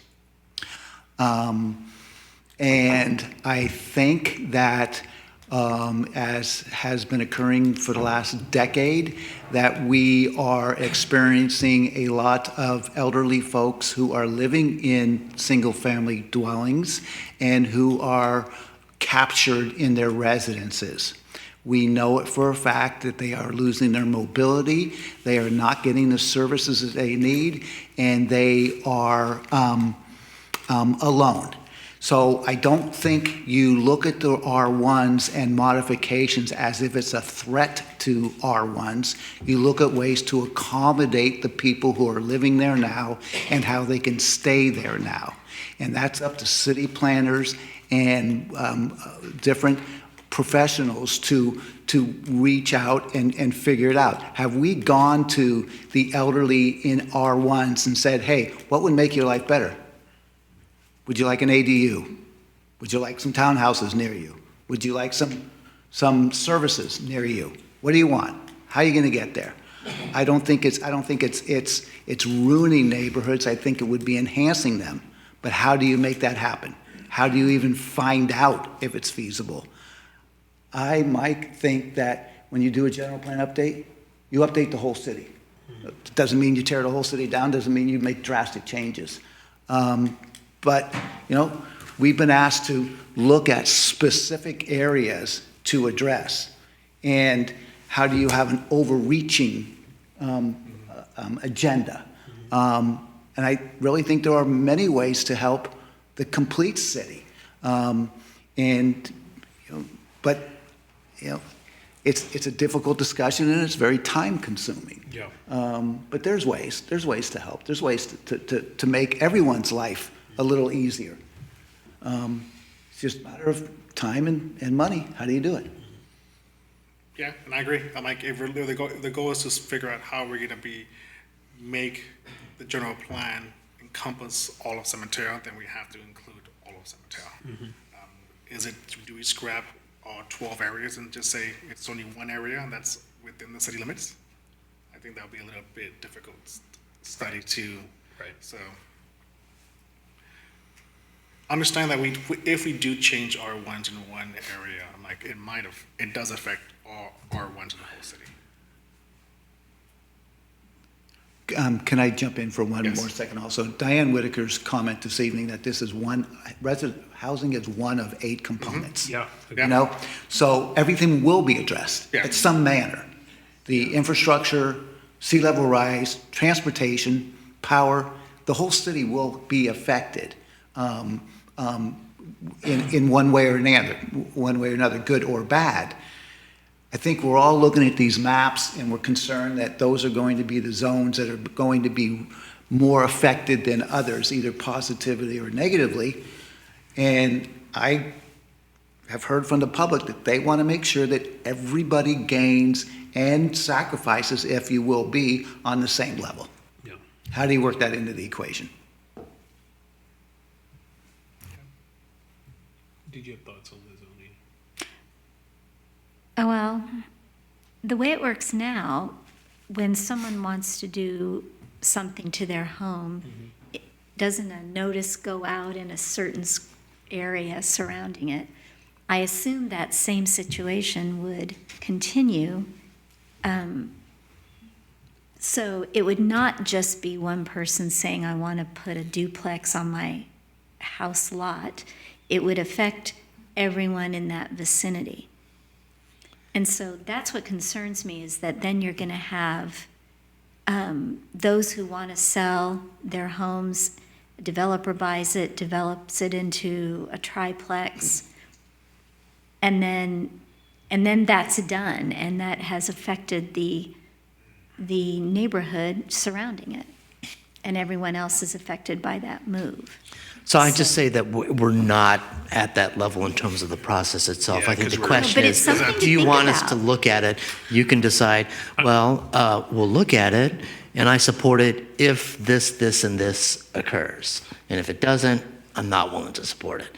But if you're not even willing to entertain the notion, and you're saying that, I've heard from whatever limited amount of public, and I think we shouldn't even look at single-family neighborhoods, then that's a different question. If it's a question, yeah, I think we should take a look at it, but I'd want to kind of know how it's going to happen. Is it neighborhood, what the criteria?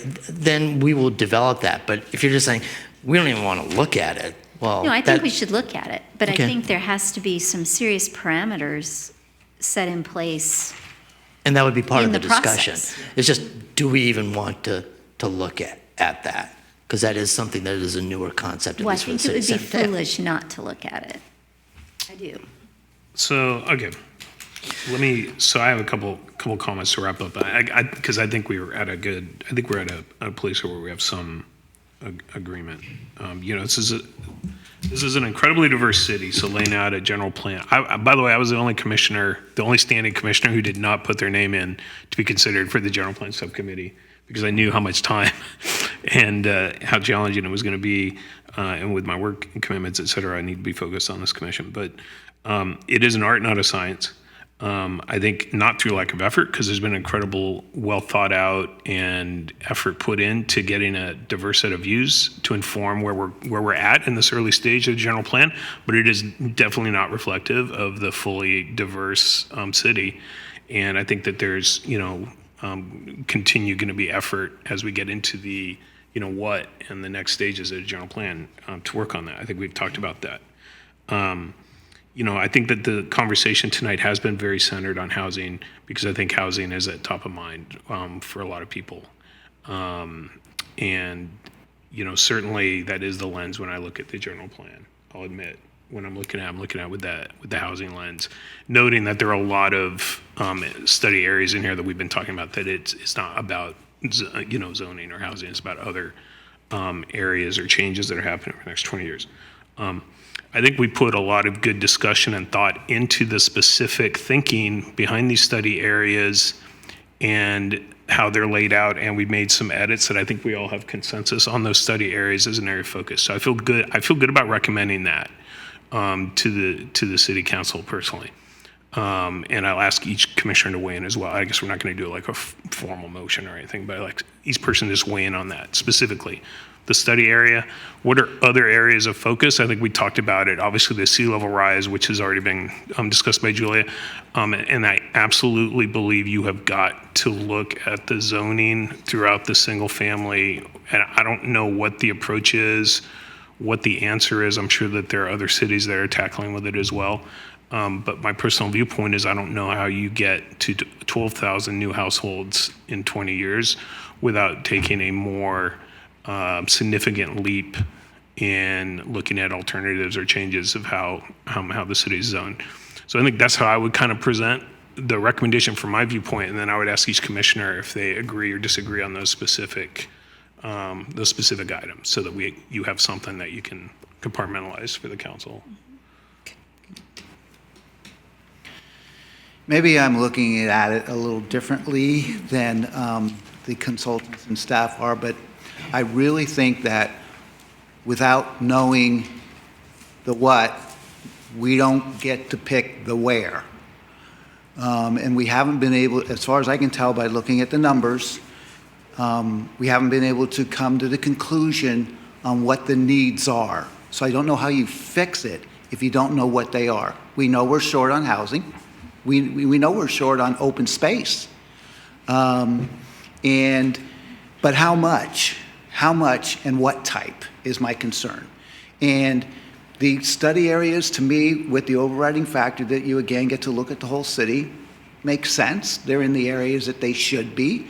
But I don't know how you do it without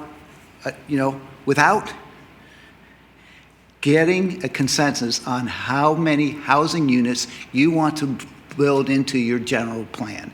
I don't believe the number from 8,000 to 9,000 is adequate. I don't believe that the state and the RHNA numbers will bear it. And I am concerned that we're going to come back to this place and go, uh-oh, we've got a problem. We've said that we are addressing our needs today and future needs perceived from the state. I don't think 8,000 or 9,000 units. And those 8,000 or 9,000 units are also counting the units that are currently approved and the ones that are in the pipeline. So I think we're working from a wrong basis. I mean, what if you needed 4,000? Then you wouldn't study this many areas. So you do not support recommending this? Not until we have a more precise amount of numbers of housing that we think we are going to need. I don't agree with the amount. I don't agree with it at all. I don't think it's accurate. Chair Etheridge, could I just respond briefly? Is that okay? Thank you. I think I've been through similar processes to this with many communities over 20 years of doing this type of work, and this question comes up very often, and it's always a little bit of a chicken and an egg question. How can we know what we're planning for if we don't know how much we need? And in most communities, what I have found is that through the evaluation process is part of how we arrive at more of consensus on the numbers that that Commissioner Ebneter is raising in these exact kinds of questions. And I can say that I don't think without going through a similar process like this, I think it would be very difficult to arrive at that kind of consensus, and that this process is intended to do exactly what you're looking for. I think already you have voices in the community that say, I can make a strong argument for why we need 20,000 new housing units. So that number is out there. The numbers that we've shown you tonight are from ABAG. ABAG is the agency that's responsible ultimately for handing out the regional housing needs allocation. And these are their projections based on their projections for San Mateo out to 2040. So that's another source of projections that have the numbers that you disagree with those numbers, and I understand that and I respect that. So we're going to explore through this process scenarios with higher numbers than that. Certainly if we hear a consensus through the process that we should explore scenarios that look at numbers lower than that, then we can do that, and then we will go through the process of saying, what are these numbers based on? What do we think the need is? What would the impacts be of these various scenarios at these different numbers? And trying to build those different scenarios to test different numbers and the impacts of different numbers and the realisticness of different numbers is exactly what we're trying to get at through this process. Through the chair, I don't want to be argumentative or contradict you. I appreciate your effort and your skill set. I am looking at the numbers, and they say from 2010 to 2017, we were 12,000 units short, or whatever it is. And then from 2020 to 2040, we need to make 8,000 or 9,000 more units. I see a conflict with those two statements, okay? If we're already admitting that we were short a tremendous amount for 7 years, then how does that math doesn't work for me? That's my concern. My other concern with this mapping is going back to 1/3 of 1% of the people in the city of San Mateo have recommended it. I don't see the robust plan that the city council has requested. To me, it's missing.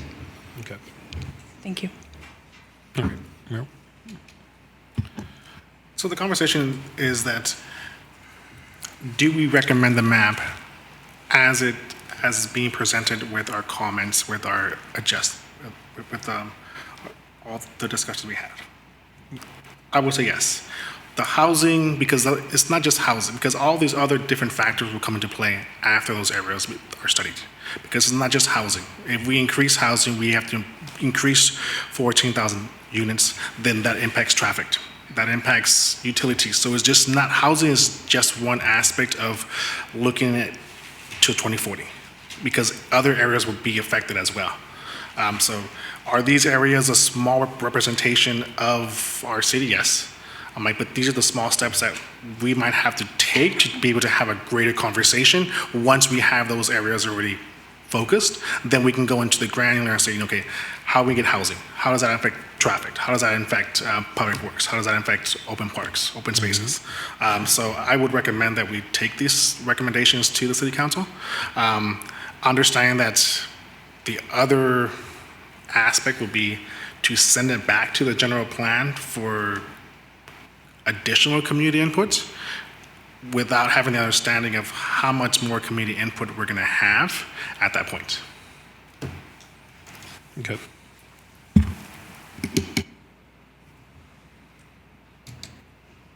If we use it as a launching pad, yeah, and then make specific comments, I think that we need to expand the sample group.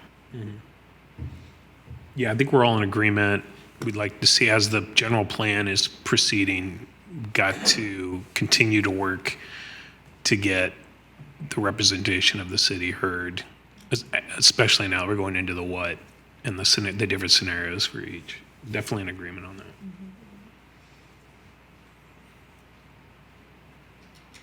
So I think just to try to summarize and make sure we're hearing you accurately, I'm hearing that the map with your changes is an acceptable starting point for areas to focus on, but it's not the only areas that you want to look at.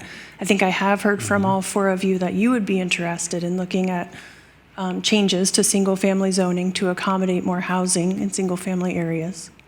And then I definitely have heard clearly from all four of you that you want to continue to expand the outreach efforts and really try to reach the goal that I think we've all agreed on of a robust and inclusive outreach process, and seeing that we're not quite there yet, and we need to really continue and push hard on that. Yep. I would be interested in looking at zoning in the single-family houses. Looking at the zoning, not necessarily for a specific end. Because what I heard you say was that the zoning to accommodate more housing. I would like to look at the zoning, not necessarily to accommodate it, but to consider it. Right. I think, again, it's a general. I think what we're saying is, as a study area, we got to look at single family, just single family zoning. So that's what I have in my note, is to study single-family districts, zoning districts. Yeah. And that's it, That's period. right. Thank you for that clarification. Yep. And I think what we would also present to the city council is we have one commissioner who does not feel that there's adequate information to make an informed recommendation. Is that correct? That's right. I think it's clear on the record. Is that correct? Yep. I say I had not. Okay. Yeah. No. Okay, terrific. I think that ends agenda item number 4. Thank you. Correct. Terrific. We'll move on to item 5, election of officers. And for this will be to nominate and elect the planning commission chair and vice chair for the upcoming year, right? Okay. And for this, we will want to have a formal motion and be formal on this. So does anybody have a motion? I motion that we elect Mike Etheridge as chair. And I'll second that. Okay. I accept that, that motion. So do we want to vote on that? Everybody in favor? Aye. I'll abstain because it's me. I don't know what protocol is on that. Okay, thank you. And it is an honor, so thank you for that. And do we have a nomination for vice chair? I motion that we nominate Ellen Mallory for vice chair. I'll second that. All in favor? Aye. I abstain. Okay. You accept it. I do. Excellent. Okay, that was quick. Reports and announcements? Yes, we do have a new commissioner who will be joining you.